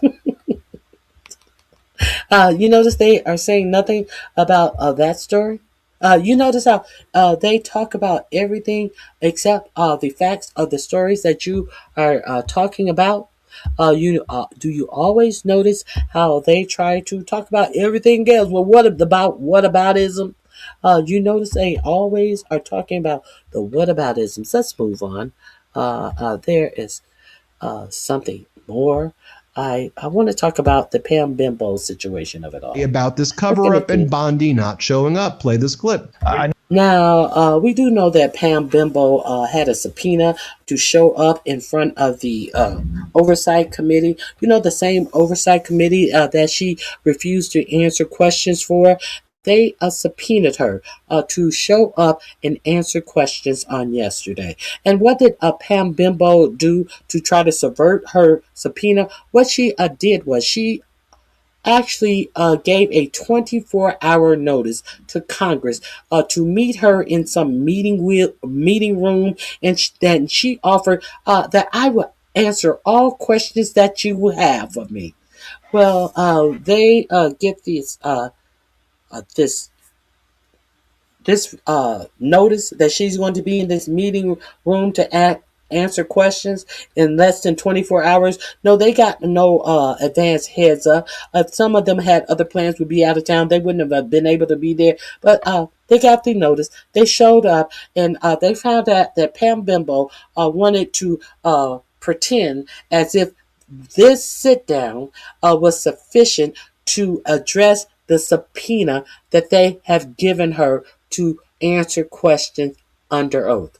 Under oath means if anything that you say is proven to be untrue, you can be tried and convicted of it. You would have to there will actually be notes on everything that were said in this subpoenaed meeting that you were at. So she thought, oh, I would just pretend like I want to answer every question that you have. When you just had a question, an opportunity to answer every question that they had for you in that hearing, that you sat up there and tried to talk about everything except the questions that were asked of you. If you listen to my news, we were right there, and I played that actual oversight committee meeting, and it was horrible. It was horrible. It was just totally horrible. What this sitting DOJ head of the DOJ did in this oversight committee meeting. But then when she got subpoenaed, she wanted to pretend like, I'm going to give you everything you asked for. And when the Congress people went in there and sat down and saw that there was a bunch of bullshit, it was like, bitch, you better get the fuck out of here. No, we ain't got nothing to ask you. And then James Comer, who's over the oversight committee. Well, you know, the Democrats, they didn't ask one question. They wanted the cameras to be here and everything. No, they wanted the attorney and the court reporter to be here to capture everything that she said that was some bullshit. That's what they wanted to be there. So they didn't ask one question. Why would they ask a question when they had a subpoena for her to be here on the 14th? Now, Todd Blanche is going to say a whole lot of nothing. Let's hear what the acting attorney general, Trump's former lawyer, the lawyer who went to interview Ghislaine Maxwell, who wasn't even a part of the DOJ when Ghislaine Maxwell was prosecuted under the Department of Justice. He was in somewhere in Missouri or wherever the fuck he's from. He wasn't a part of the DOJ, the Washington DOJ. Now he was Trump's personal attorney. He goes out there and interviews Maxwell and puts her in a cupcake prison. But now, when we're back on the Epstein files, he has nothing to say. He has absolutely nothing to say. You have the authority to go ahead and release more, do you not?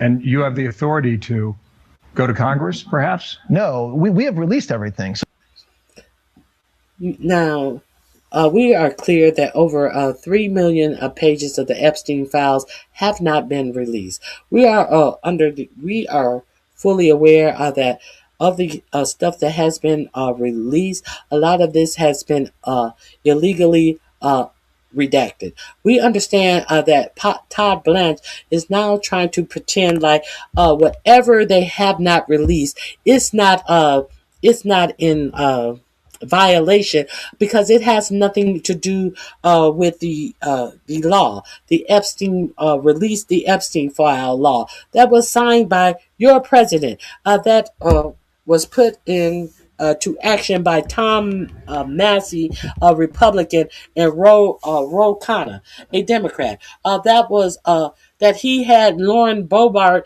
your president, brought Lauren Boebert into the Situation Room. At this point, under this administration, the Situation Room means nothing when he has Benjamin Netanyahu in there telling him what he must do in striking Iran. When he takes Lauren Boebert into the Situation Room, the most secured room where they talk about war plans, where what is talked about cannot be spied upon. He had Benjamin Netanyahu and Lauren Boebert in there. He had Lauren Boebert in there to talk about you cannot vote that we must release the Epstein file. Why did you take her into the Situation Room behind the Epstein file? He told Marjorie Taylor Greene, you can vote for this act that will make me release the Epstein file, or a lot of people I know are going to be hurt. Now, so here we are. The law has been enacted. Your president has signed it. And now you have this Fugazi-ass lawyer, Trump's personal lawyer, who is now the interim from the last Trump bootlicker, Pam Bondi, in there saying that, oh, there's nothing else to release because anything else that we have, the 3 million more documents that you have, doesn't address the subpoena. No, what? The 3 million documents you have don't address the subpoena. Now, the law that was enacted. Now, the law that was enacted is that you do what? Release all of the Epstein files. Period. It doesn't tell you to distinguish what does and does not match the law that is in the Epstein file. Hey, this is in the Epstein file, but it don't apply to the law that says release everything in the Epstein file. That's what Todd Blanche is telling you, that the 3 million papers that they have not released from the Epstein file, they don't count because they're not a part of the Epstein files, even though I found them in the Epstein files. But the law says I must release all documents in the Epstein file. But I find that these are not pertinent to the Epstein files, even though this is where they are. Make that make sense. So listen, we reviewed 6 million pieces of paper. What we released was anything associated with the Epstein files. So there, we are not sitting on a single piece of paper. Nothing that should be released. If we find something else tomorrow, we'll release it. I don't anticipate we will. So the misguided assumption that there is more to be released is because we reviewed millions and millions of pages within the department, millions of which had nothing to do with Epstein. So it's not as if we looked at a document and said, we're not going to release that. If we didn't release it, it's because it was not responsive to the law and therefore not part of the Epstein files. He also said this to say about this cover-up and Bondi. It's not responsive to the law, and it's not a part of the Epstein files. It is in, however, it is found where? In the Epstein files. So if you are not aware of this bullshit that Todd Blanche is trying to pull, and Pam Bimbo did not show up for the subpoena. Now, is there one more thing? I think there's one more thing that I want to show you. I think this may or may not be Todd Blanche. Hold on one second. On the House Oversight Committee says he still wants to hear from Pam Bondi with her deposition scheduled for April 14th. Do you think Pam Bondi still needs to come and testify, even though she is now a private citizen, Congressman? Yes. I mean, if we could chase Hillary Clinton, who hasn't been in office for 20 years, certainly we can get Pam Bondi to explain why she covered up documents, why we haven't had prosecutions. But, Kristen, the most important thing is there need to be two tests for this next Attorney General. First, the Senate needs to fight to make sure that they commit to releasing all Epstein files with no redactions other than survivors. And second, they need to begin investigations and prosecutions. There are people like Les Wexner and Leon Black who have allegedly had such horrific abuse and there has not been any investigation. Let's also hold on. One second. There's someone excuse me. Did someone in the chat bring up Hillary Clinton? That's why I did not answer anything. That yes, obviously it does, because Hillary Clinton actually showed up. Bill Clinton actually showed up. Did the Republicans show up to Ohio, where they had to go to question Lex Wexner? Did any Republican Congress person show up there? But this is what I want to know. When it came time to question the people who were in the Epstein file, who were listed as co-defendants to Epstein, did the Republican Congress show up in Ohio to question Lex Wexner, like all of the Democrat Congress people showed up to question him? No, not one Republican congressperson who tell you that they want to get to the bottom of it, but when they had the opportunity to have Lex Wexner under oath testifying, none of the Republican Congress people showed up. Do you have any more questions? Oh, okay. I'm sure you don't. Let's continue.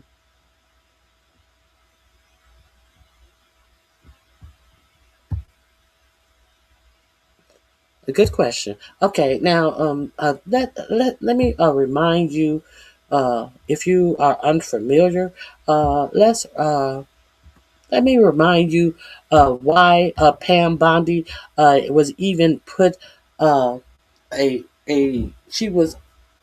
subpoena was even sent out on Pam Bondi in the first place.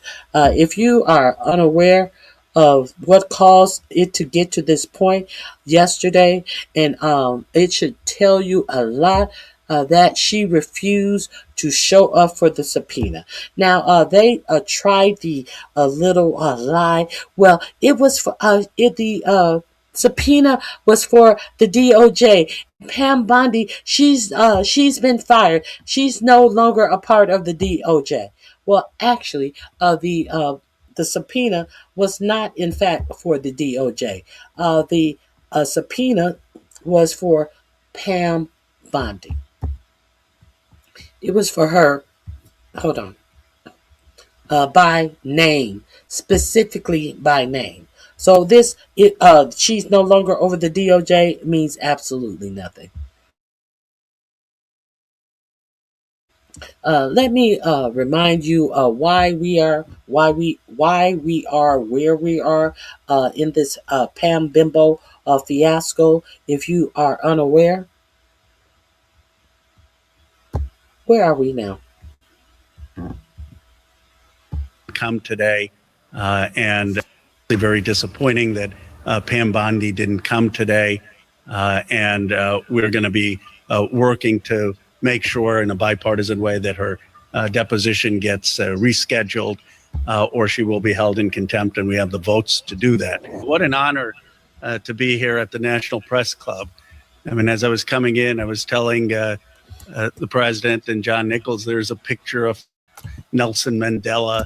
I mean, some of the greats really who have come and spoken here. So I feel like I've finally made it to be invited to a place like this. And thank you for all the press coming here. I thought everyone would be covering the Swalwell and Gonzalez resignation, so that the fact that you're still here, I appreciate it. And I wanted to take today not to just speak about the news of the day, but about something deeper about our democracy. Obviously very disappointing that Pam Bondi didn't come today, and we're going to be working to make sure in a bipartisan way that her deposition gets rescheduled, or she will be held in contempt, and we have the votes to do that. But I want to speak more broadly about what the Epstein class means for our democracy and what the way forward is. We meet at a time of crisis in self-government. Cynicism and even nihilism has taken hold of many corners of our nation. People are losing faith in liberal democracy itself in terms of having the ability to deliver. 70 years ago, John F. Kennedy declared that an American president shouldn't mindlessly follow the Pope. Today, Donald Trump is mindlessly bickering with the Pope, choosing hate over humanity, war over peace.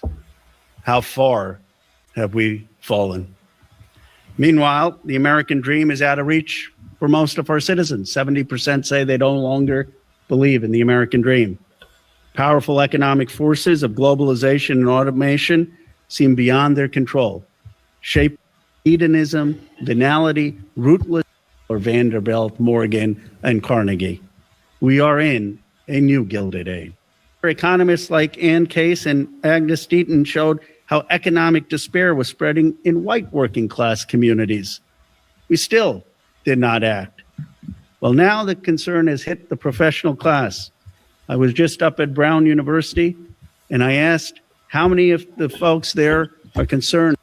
So, understand what he's saying there. No one cared that it was hitting a black blue collar workers, white blue collar workers. Now it's hitting white collar workers, and now there's a problem.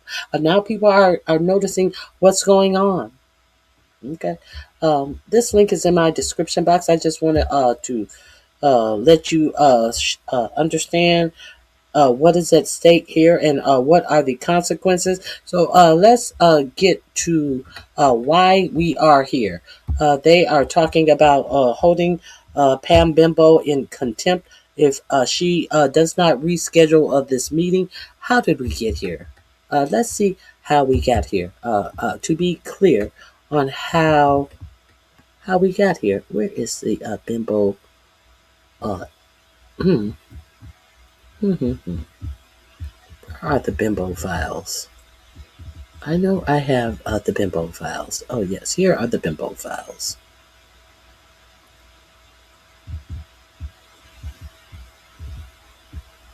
Now this is when Pam Donald Trump's former attorney general. This is when Pam Bimbo came out and just figured out that she didn't. I think I have it somewhere else. I'll show it to you elsewhere. When she came out and figured she did not have to answer to a subpoena, that she was going to come out and she was going to answer the questions herself. If you forgot about that, we're working up to why Pam Bondi, who was formerly over the DOJ, is possibly going to have to be held in contempt of court. I will follow the law. I will follow the law. Here, play this clip. Sure. Earlier this month, a bipartisan group of lawmakers on the House Oversight Committee voted to subpoena you to appear for a closed-door deposition. Will you commit to complying with that subpoena and appearing for a closed-door deposition? Now, we know she has not complied with the subpoena, and we know she has not showed up for the subpoena. Look who's standing right behind her with this scowl on his face. None other than her replacement. She didn't know it at the time. He was shafting her in the back right there at the time, trying to take over her job. And this dumb bitch sit up here and say, I will follow the law. I will follow the law. Let's hear, what was the question again? we will be clear on what was asked of this idiot. Group of lawmakers on the House Oversight Committee voted to subpoena you to appear for a closed-door deposition. Will you commit to complying with that subpoena and appearing for a closed-door deposition? I made it crystal clear. I will follow the law. Now, a reminder, what? Okay. Let me think. I think there is one more thing I want to share. I hope it is on this topic, and this will be my last video file that I need to share with you because, you know, sometimes you just got to do the work. Sometimes you have to. Trump being compromised by the Epstein files is putting our troops in danger abroad, given that's what our adversaries are using to put the narrative on the war. I do. I believe that Donald Trump and his administration, including Attorney General Pam Bondi, have been covering up the Epstein files for over a year now, actually. There is a subpoena by the Oversight Committee. There's the Epstein Files Transparency Act. And over and over and over again, we have seen Donald Trump either refuse to release the files, illegally redact names from the files. There are now very serious allegations against him individually from a woman who said that she was sexually abused by him when she was a minor. This is incredibly serious, and I think Donald Trump will do whatever it takes to distract from this. And what do you expect from today? And finally, Trump. Are we clear? Are we clear? Are we clear where we are today? So let me share how we got here. Shall we? Let's remember how we got here. We were there through the entirety of this. Let's be real clear. This news channel was here for the entirety of the Bondi bullshit. Bondi and her BS. Now, this is where it question started. is now. The question is, should they subpoena her for it? Because you saw her come out with Blanche and say that she will follow all of the subpoenas. Let me play. Let's bring in Democratic Congresswoman Summer Lee of Pennsylvania. She is a member of the House. Now, Summer Lee was the first one who got this Jeffrey Epstein thing moving. They tried to close down Congress real quick, and she put a motion on the floor, and instead of addressing her motion, they tried to hammer close that session as if she had said nothing. But let's be clear. It was her and Nancy Mace and other Republicans who voted that they vote on the motion that was on the floor. And Nancy Mace, I will give her this. She was one of the people who supported this motion, and that motion passed. And that's what got the Epstein shit moving in Congress. So now, this is her yesterday speaking on why Pam Bimbo didn't show up for her subpoena. Let's get into that. Oversight Committee. The House Oversight Committee subpoenaed now former Attorney General Pam Bondi to come before the committee. She was we thought she was going to come, but then she let word be known that she is not coming. And Forbes has this headline from this week: Democrats threaten Pam Bondi with contempt after she backs out of Epstein testimony. There's a Hill headline that says Mace calls for Bondi to testify in Epstein files probe or be held in contempt. If you hold her in contempt, that gets referred to the Department of Justice. How confident are you that even if the committee does hold her in contempt, that DOJ will actually follow through with it? So just to backtrack a second, I didn't think that she wasn't going to come. If folks remember from our fake hearing briefing that she came to, and she told us that she would not commit there, right? So it was very clear to us there that that's the one I just played with for you, where she said, "I will follow the law." The fake committee briefing that she put up herself with less than 24-hour notice to circumvent the actual a deposition that she was subpoenaed to be at. She would not commit to show up. Let's be clear. We were here. Comer was trying to help her get out of having to appear before our committee in regards to the subpoena. As for how this contempt could go, from what I understand is that there actually are two routes.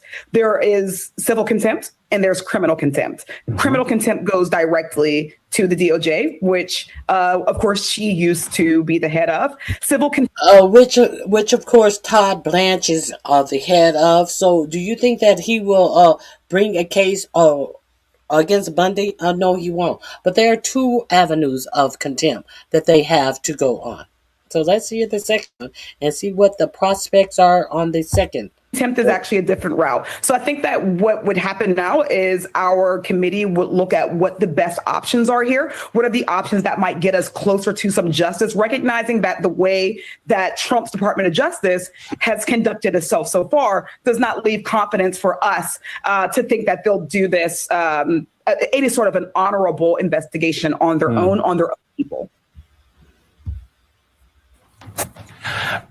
In August of last year, former Attorney General Barr testified, had a meeting with the Oversight Committee about Epstein. Bondi saying she's not going to do it because she's no longer the current AG. Let me tell you something. Let me keep it a buck with you. I can't stand this man. I cannot stand this man. I don't know why they have him on TV. I don't know why he is profiled on TV. I cannot stand this man because this man was over the White House Correspondents' Dinner when the girl from what is her name? I forget her name. She was to be the host for the White House Correspondents' Dinner. The one who always wear the suits, the pretty suits. Oh God, what is her name? Oh God. And they fired her. The first black woman that was supposed to be over the Correspondents' Dinner. And he was, in my opinion, an apologist for her being fired and understanding why they had no host that year. And then the next thing I turn around and hear his big wig wearing ass has a spot on MS Now. I cannot stand this motherfucker. Is what the DOJ has said, but there's already precedent to go to former attorneys general who were around when Epstein investigations, or at least documents from what should have been investigations, were in the possession of the DOJ in former administrations. What does that tell you about how Pam Bondi is viewing this? There's precedent now, not just for a former attorney general. There's precedent for a former president to come before us or be held in contempt. For a former Department of State, a Secretary of State to come before us. She is looking for excuses because she thinks that there are some people out in the public who will accept them. But we know that that's not true. The subpoena did not call for the current attorney general. It named her specifically. And it named her specifically because of her handling of the Epstein files, the Epstein investigation, and her lack of responsiveness to both the Epstein Files Transparency Act and the subpoena that we secured the committee back in August. So, I think she's being incredibly arrogant. I think that that's how she's been moving this entire time. I think that she is being very disrespectful of the processes that are laid forth, not just in the legislative branch, but also the executive branch. But I imagine that's why she doesn't have a job anymore. Nope. Okay. So this link is in my description box under Pam Bimbo. If you are not familiar with it, I think she is spot on. She has been spot on all the while. So how did we get here? We got here from the beginning. Let's see. Let's start off from the beginning. Thank you kindly, Mr. Chairman, and welcome, we Attorney General are. Bondi.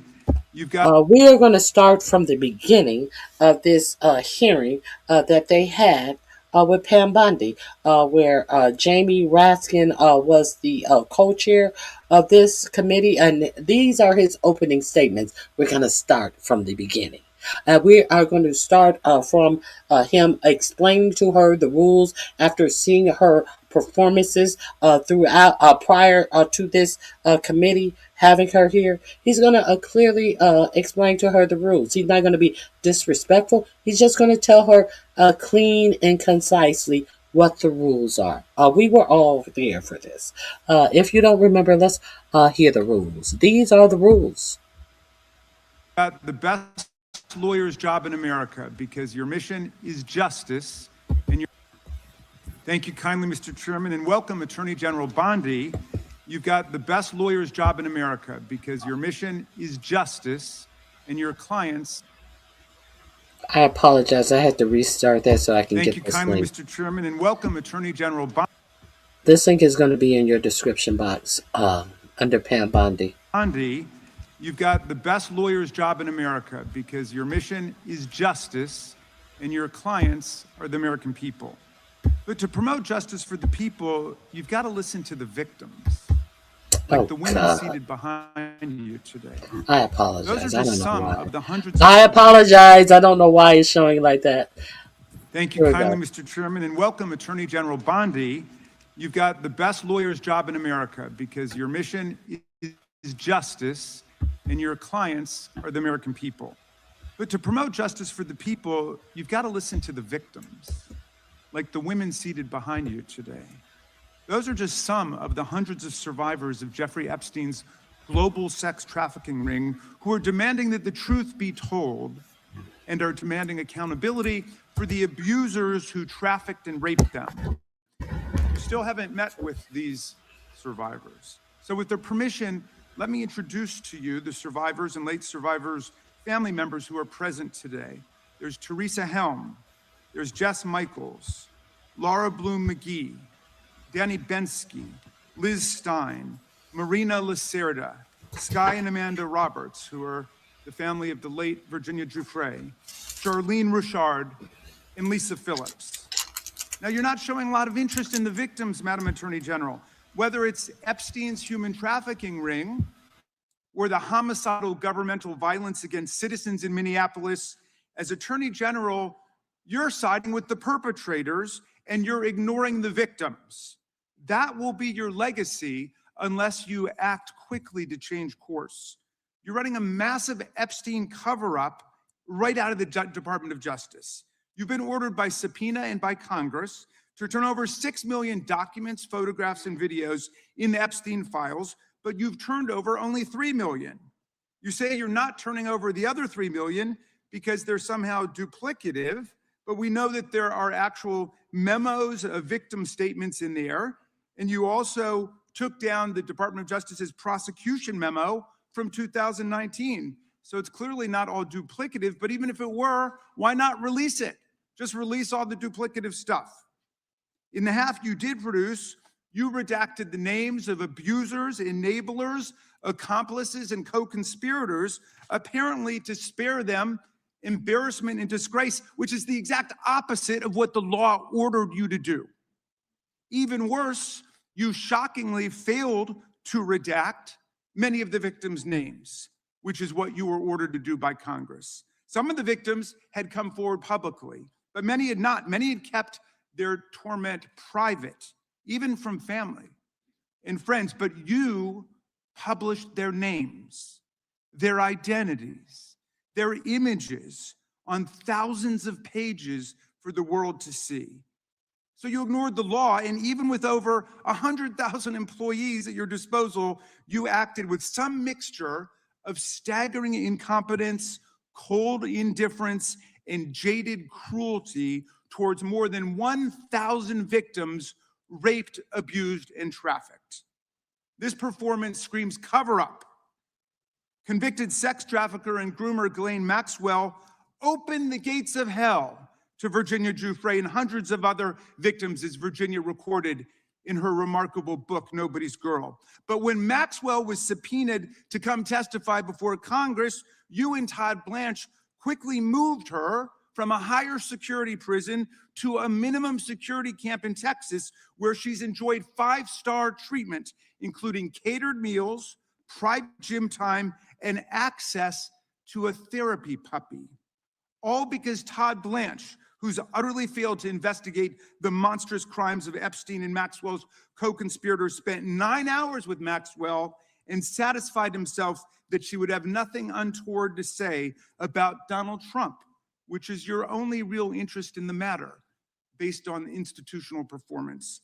But abandoning victims and coddling perpetrators is what you do best. When the FBI opened a criminal investigation into the brutal killing in Minneapolis of Renee Good, a poet and 37-year-old mother of 3, by Trump's masked paramilitary ICE agents, you shut it down. You claim you're investigating the cold-blooded murder of Alex Preddy, an ICU nurse at the VA. But how can we trust the administration when the president and Kristi Noem call Preddy a domestic terrorist and Stephen Miller called him a would-be assassin? Not only do you refuse to share evidence with the state and local investigators and prosecutors in Minnesota, you have blocked their access to the crime scene and the evidence. How are you seeking justice for Mariamar Martinez, the Montessori school teacher in Chicago who was shot 5 times by a Border Patrol agent who bragged about it on text? Or the family of Keith Porter, a father of 2 shot and killed by an off-duty ICE agent in LA? Or the family of Silverio Villegas Gonzalez, shot and killed in Illinois minutes after he dropped his kids off at school? There's no sign of any movement at the Department of Justice. You even launched a criminal investigation into Renee Good's grieving widow. How sick is that? But it's even worse. You've turned the People's Department of Justice into Trump's instrument of revenge.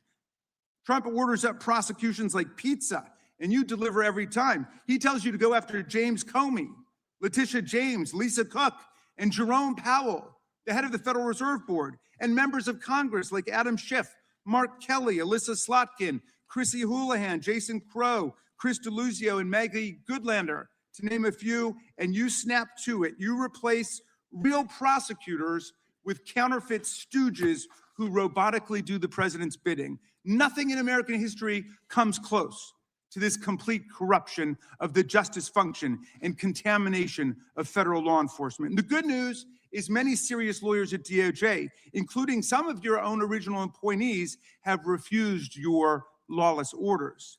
Danielle Sassoon, your original pick for acting U.S. Attorney in Manhattan, resigned rather than follow your corrupt order to quash an indictment against Mayor Eric Adams as a political favor.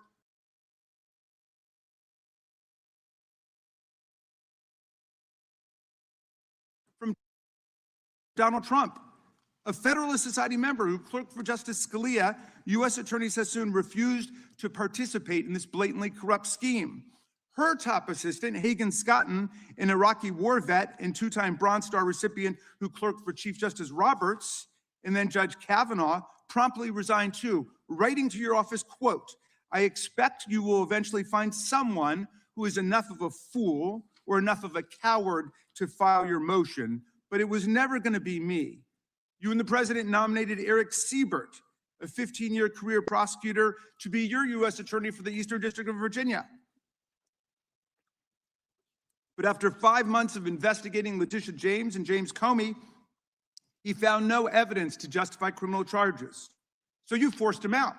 You replaced him with Lindsay Halligan, Trump's personal lawyer from the Mar-a-Lago documents case, who had 0 prosecutorial experience and no qualifications. And then you were humiliated when a federal judge found that this corrupt appointment was blatantly unlawful and threw out Halligan's indictments entirely. And grand juries of American citizens have repeatedly rejected your vendettas and baseless indictments brought by the hacks left at DOJ now, with 2 different grand juries in Virginia voting down indictments against Letitia James in a single week. And just yesterday, another grand jury shut down your vendetta factory by rejecting indictments against the 6 members of Congress who had spoken out to remind all service members that they have a duty to refuse illegal orders.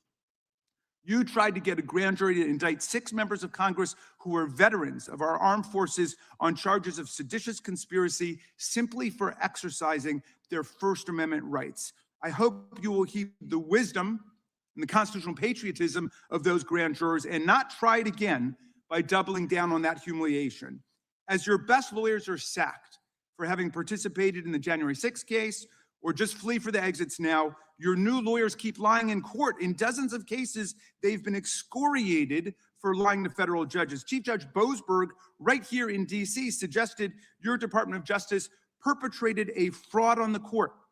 Other judges found your statements to be, quote, inexplicably misleading, patently incredible, totally inconsistent, and so disingenuous that the court is left with little confidence that the government can be trusted to tell the truth about anything. Now, as ranking member, I asked the chairman to add a few extra rounds of questions today because we each have 5 hours of questions, not 5 minutes, but we're stuck with 5 minutes. That's clearly insufficient to give voice to America's victims and survivors and to demand answers about all the corruption and cover-ups that we see at DOJ right now. We've got just one round, so we ask you politely but firmly, Madam Attorney General, please do not waste 1 second of our precious time by evading questions, by changing the subject, or engaging in personal attacks against members of Congress. We saw your performance in the Senate, and we're not going to accept that. This isn't a game. In the Senate, you brought something with you called a burn book, a binder of smears to attack members personally for doing the people's work of oversight. Please set the burn book aside and answer our questions. And when you hear us reclaim our time, that means it's time for you to stop speaking. We only have 5 minutes, so when we reclaim our time, that means you stop. And if you don't, we will ask the chair to stop the clock and let you go on his time. The quality of justice in America depends on the character of our government. Please do your job and bring the Department of Justice back from the brink. The survivors seated behind you and the American people watching everywhere deserve a Department of Justice worthy of its name. I yield back, Mr. Chairman. Support journalism you trust. Support PBS News. Donate now, or even better,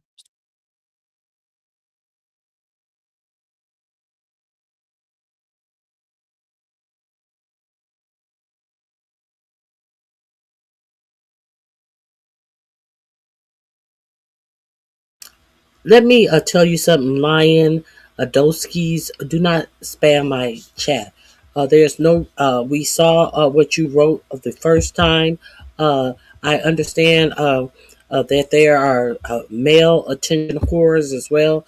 Do not spam my chat, continuing to repeat the same statements over. If your statement got no response, there it is. Do not spam my chat or I will block you from my chat. Let's continue on. We hear what the rules are, and let's see here a couple of moments what Pam Bimbo then decided to do, knowing full well the rules. Attorney General Bondi, you apologized to the survivors in your opening statement for what they went through at the hands of Jeffrey Epstein. Will you turn to them now and apologize for what your Department of Justice has put them through with the absolutely unacceptable release of the Epstein files and their information?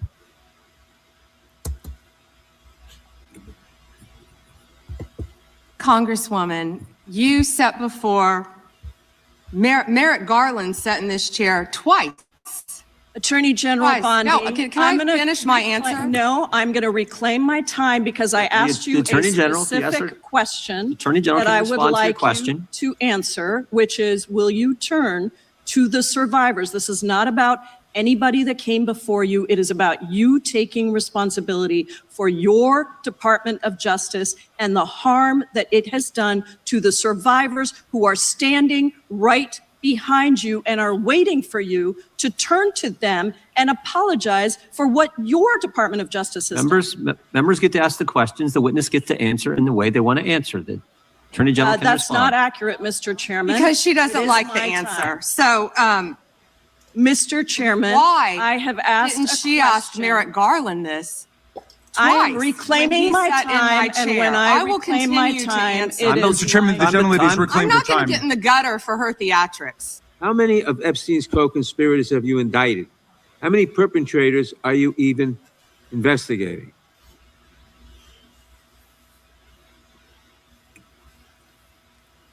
First, you showed it. I find it. How many have you indicted? Excuse me. I'm going to answer the question. Answer my question. No, I'm going to answer the question the way I want to answer the question. No, Your you're going to answer theatrics the are question the way I ridiculous. asked it. Chairman Jordan, I'm not going to get in the gutter with these people, but I'm going to answer the question. How many have you indicted? Again, the time belongs to Reclaiming my time. the time belongs. I think it's very interesting. Reclaiming my time. I think it's very Reclaiming my interesting time. You can that reclaim he your talks time. about they Reclaiming my time, indicted. Mr. The Chairman. president said they Close the indicted clock. him twice. Mr. Chairman, please They stop the sure clock did. and stop the clock and restore his time. Okay, here we go with these Committee will be in order. theatrics. The time belongs to the gentleman from New York.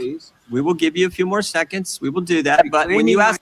And now, how many times did he have to reclaim his time? Let's understand that Jim Jordan is another person who was subpoenaed before Congress and was a no-show. But all of you people with the whataboutism is not talking about him as he lets this fool down here hide the Epstein files with her theatrics. Let's continue. It's a question. The The witness question gets to was- answer. You may not like the answer, but she gets to The answer. question was, how many of Epstein's... They don't like the answer, Chairman, Reclaiming my time. because it's honest. Reclaiming So my- he asked a Reclaiming my 4-minute question. Restore 45 and seconds, I Mr. am Nadler, going please, to Mr. Chairman. answer. You can let her filibuster all day long, but not on our watch.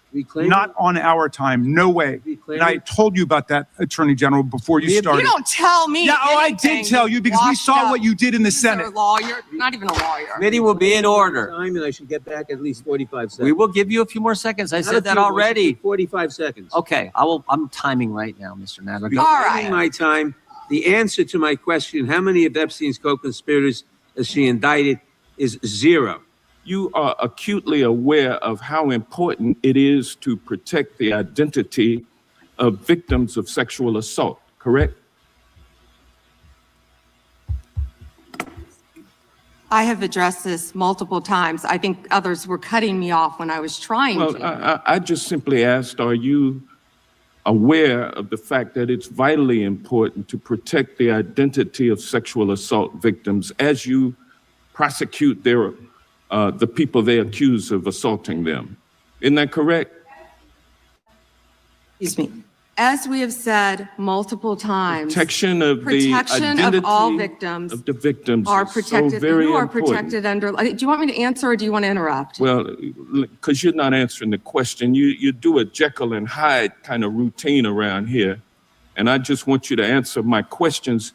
What does Jekyll and Hyde mean? Can Well, you it explain means that? you're nice to the Explain that. Republicans and you turn like Hyde on Democrats. I want to know, were there any underage girls at that party or at any party that Trump attended with Jeffrey Epstein?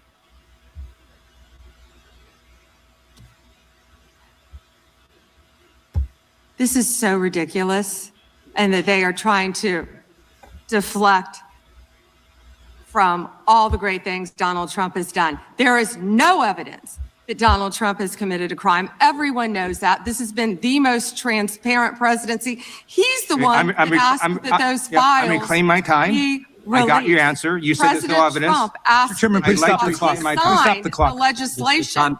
This is Time, this I'd like is to reclaim my ridiculous. time. belongs to the gentleman from California. Okay. I'm going to put up another document from a witness who called the FBI's National Threat Operations Center because I believe you just lied under oath. There is ample evidence in the Epstein file. Don't you ever accuse me of a I crime. believe you just lied under oath, and this is on videotape. You said there's no evidence of a crime. I'm showing you, here is a witness statement who called into the FBI's Threat Operations Center. He drove Donald Trump around in a limo. He overheard what Donald Trump said to Jeffrey on his cell phone. He was so angry, he was going to stop a limo and hurt Donald Trump. And he met a girl who said she was raped by Donald Trump and Jeffrey Epstein. She later had her head blown off, and officers at the scene said that could not have been suicide. No one at the Department of Justice interviewed this witness. You need to interview this witness immediately. Epstein should rot in hell. So should the men who patronized his operation. Okay, And as we sit here today, there are over 1,000 sex trafficking victims, and you have not held a single man accountable. Shame on you. If you had any decency, you would resign right after this hearing concludes. The gentleman has expired. Did you ask Merrick Garland that the last 4 years? Did you talk about Epstein? I'm reclaiming my time. I'm glad you're asking about Merrick Garland. You don't get to reclaim because time this when is you don't- bigger than when you can't- Watergate. when I don't answer a question the This way you goes want. over 4 administrations. You don't have to go back to Biden. Let's go back to Obama. Let's go back to George Bush. This cover-up spans decades, and you are responsible for this portion of it. And that's Now, where the I want to know at what point did the FBI and the DOJ decide that Lex Wessner was not a co-conspirator? Because our Epstein Files Transparency Act requires you, please put it back on the screen, please, to release the internal decision about whether to prosecute him or not. And it's not in the files, and it's not in the files for any of these other men. Time of the gentleman has expired. May she answer? And he's a hypocrite because he voted against the ban that we were talking about notice she's not answering the question, but let's continue. on deep fake AI porn. Only 2 people voted against it, and you were one of them, hypocrite. Was the president aware of Secretary Lutnick's ties to Epstein when he chose him to lead the Department of Commerce? Was he aware? Chris Malin was a Border Patrol agent. Okay, so I'm going to conclude that the president, in fact, mentioned. Okay, are we clear on why she was subpoenaed? And are we clear why she didn't show up for her subpoena on yesterday? If you watch the news over here, the actual news over here, the not trying to recreate something that your mind didn't think to create in the first place. If you have decided that you try to give me information, and I've told you that I've already have played the information on my show, do not think you can do me.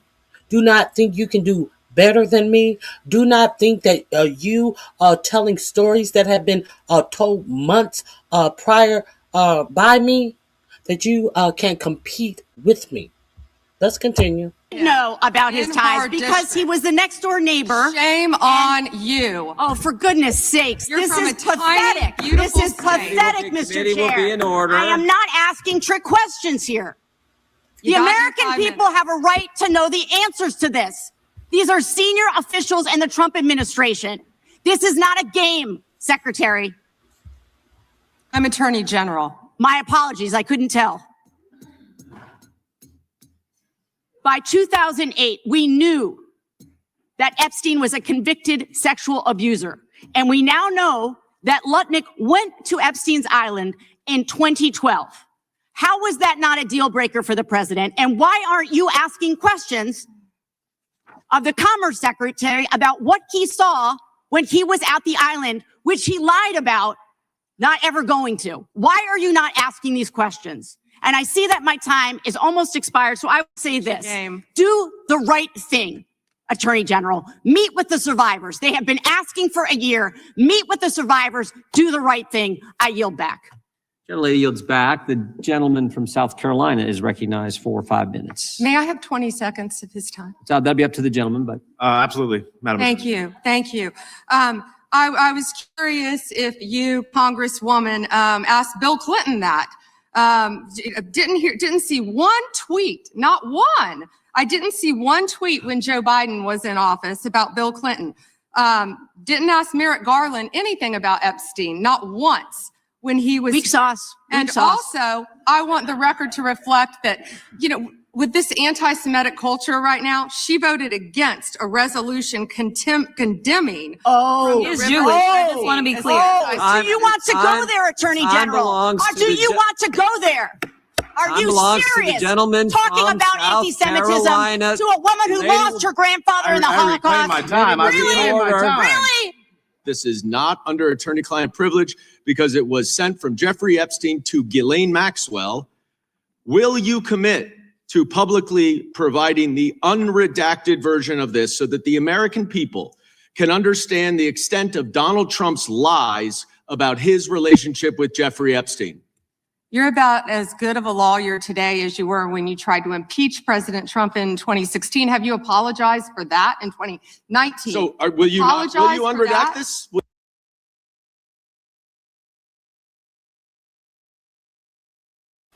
Wasn't Trump actually impeached then? Wasn't he impeached? Yeah, am I wrong? But the Senate didn't throw him out. But he was successfully impeached twice. Her point would be what? Oh, let's continue. This is why she didn't show up for the subpoena.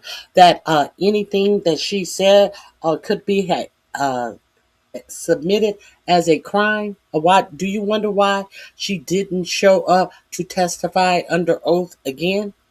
But all of this is under oath. If I'm not, yeah, is she? I think she was under oath. Yes, she was under oath here as well.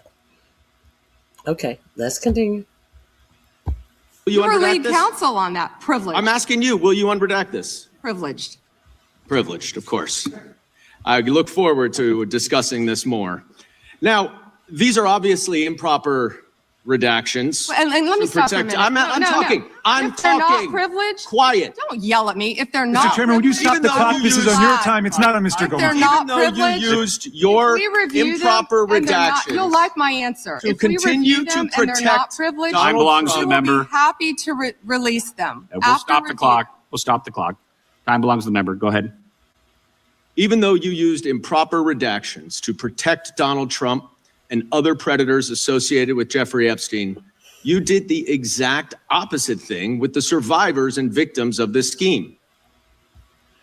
Okay. Support journalism you trust. Support PBS News. That the testimony you're about to give is true and correct to the best of your knowledge, information, and belief, so help you God. I do. Let the record show that the witness has answered. Trump orders up prosecutions like pizza, and you deliver every time. He tells you to go after James Comey, Letitia James, Lisa Cook, and Jerome Powell, the head of the Federal Reserve Board. And I am deeply sorry for what any victim has been through. Will you turn to them now and apologize for what your Department of Justice has put them through? I'm not going to get in the gutter for her theatrics. I find it. How many have you indicted? Excuse me. I'm going to answer the question. Answer my question. No, I'm going to answer the question the way I want to answer the question. No, Your you're going to answer theatrics the are question the ridiculous. way I asked it. Chairman Jordan, I'm not going to get in the gutter with these She acts like a toddler. A toddler. people. You can let her filibuster all. And let's be clear that the Florida Bar Association refused to review her law license because she had the position of in the government as the being over the Department of Justice. But there has been another request from quite a few number of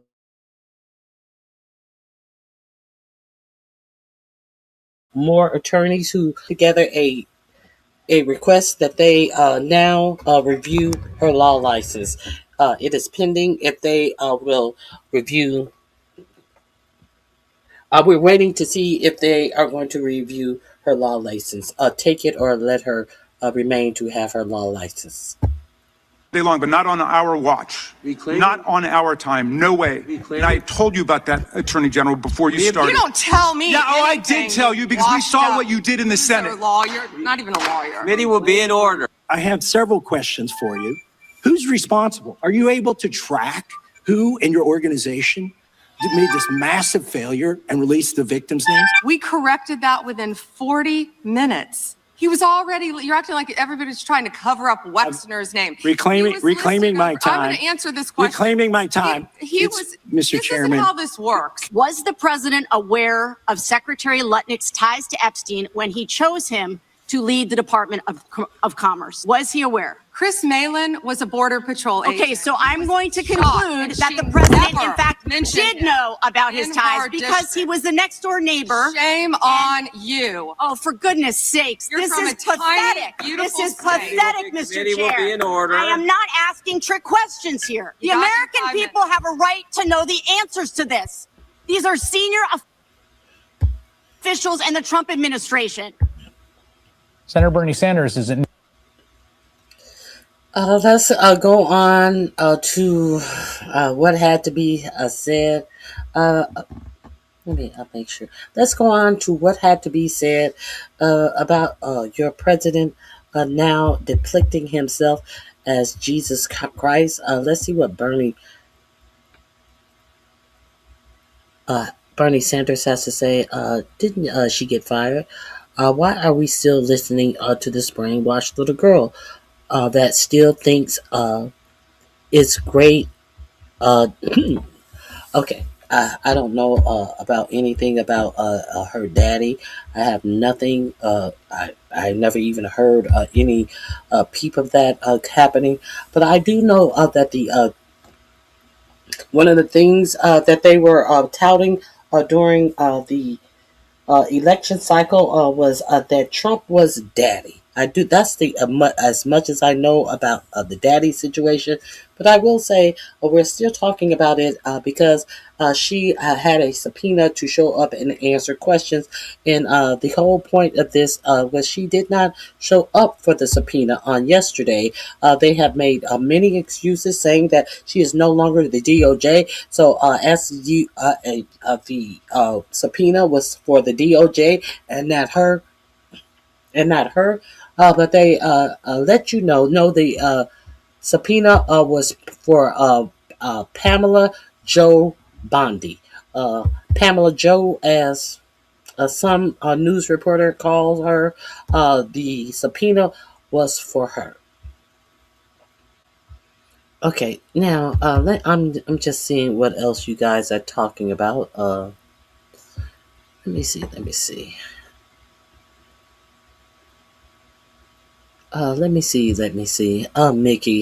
Mickey, you really, who is this? This Mickey person right here? What you do when you say that, what you're doing is you're not talking about the subject matter. And when you cannot talk on the subject matter and you can only say this type of stuff, you raise your hand and let us know, avert us to how dumb you are. Okay, let's continue.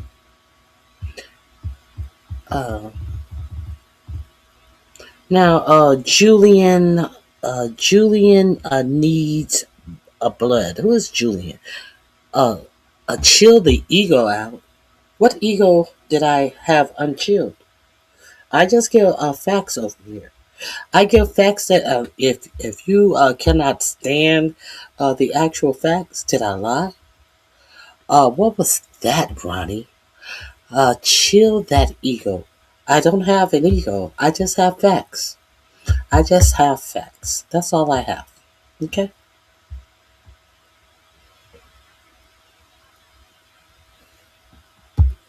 I just have facts. How about that? Let's continue. He thought his followers are dumb enough to believe it. Presidents from other countries call Trump daddies. No. Who? Be specific. Be specific, please. See, you raised your hand to show that you're a dummy. Thank you for that. And thank you for that. Thank you for that. No. Be specific. You spit your facts. Since what was it? Presidents from other countries call Trump daddy. That's what. Be specific. Okay, let's move on. This is bullshit. Okay, let's continue talking to the uneducated Trump voters. Independent Vermont. He's forcing a vote tomorrow to block nearly $500 million in arms sales to Israel amid this war, which does, at least in Lebanon and Israel, continue. And he joins me now. Senator, let me just start with the context here of the way the president acts, which he acts in an aberrant fashion and has for 10 years. But the way that he's acting now, which seems particularly aberrant in some ways, and particularly dangerous because he started a war that remains the background context in which real people have died and real people have been injured and hasn't been brought to any discernible resolution as far as I can tell, at least. Look, Chris, clearly we have a mentally unstable president of the United States. He lies all the time. The image of himself as a divine being, a Christ-like figure, is insulting to not only Catholics, but the people all over the world. This is a guy who wants to have half of the buildings in the country named after him, who allowed Netanyahu, who has been trying for 40 years to get a president to support a war with Iran. With Trump, Netanyahu succeeded. What we're going to do tomorrow is bring forth 2 resolutions, which basically say, I think, what the American people want Congress to do. And that is, we cannot continue to fund the extremist government of Netanyahu, who has been waging an all-out war, genocidal war in Gaza, who started the war in Iran, was violating all kinds of international law in the West Bank, killing Palestinians there, knocking down homes, and is now at war, in an expansionist war in Lebanon, which, as you mentioned a moment ago, has not only killed thousands of people, it has displaced over 1 million people, and Israel now occupies something like 14% of the territory of Lebanon. And the American people are saying, is this really what we should continue spending billions of dollars on when we have so many problems at home? And I hope that tomorrow we get a good vote on those resolutions. You know, in terms of problems at home, I mean, part of what's, remarkable about this turn of events is that it has exacerbated precisely the things that people are most concerned about: affordability, particularly being able to fill up their cars. I saw this incredible quote from Kevin Hassett, who's an economics advisor to the president, about the oil prices that I want to play for you and get your response to. Take a listen. Imagine if oil prices start going back down because the situation resolves itself somehow, then you could be looking at inflation close to zero. So that's something that the Fed needs to pay attention to, because remember, energy prices going down would feed through just as, CPI, top line CPI has had energy prices going up right now. I mean, I guess the idea is that if energy prices go down, it will be better, but energy prices are going up right now. Which does this is his economic advisor. Well, God, economic advisor. Look, the reality is Netanyahu's wars in Gaza, West Bank, Iran, Lebanon have not only been grossly immoral and destructive, but they are also impacting billions of people throughout the world. Here in the United States, we're having 60% of our people living paycheck to paycheck. And now what they're having to deal with is gas. In Vermont, I think it's over $4 a gallon. Parts of the country, it's higher than that. And that means less money for food, less money to be able to pay the rent. So what you are seeing is all across this country, you got Republicans who said, gee, this guy promised us that we would not get involved in never-ending wars. We would not get involved in the Middle East. This guy who said he was going to bring down prices, control inflation. And what do we got now? You got an endless war, which, by the way, may end up costing us $8 trillion. And Trump's thought is that when we spend that money, we can cut back on health care and child care to pay for the war. Pretty crazy stuff. And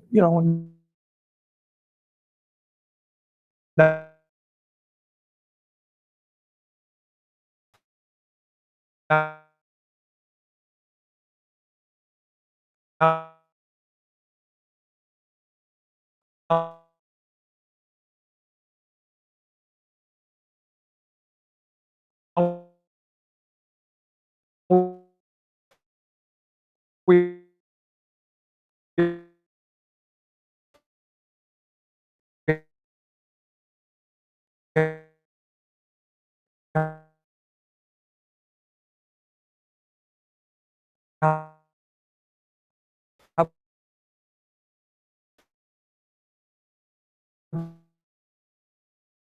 would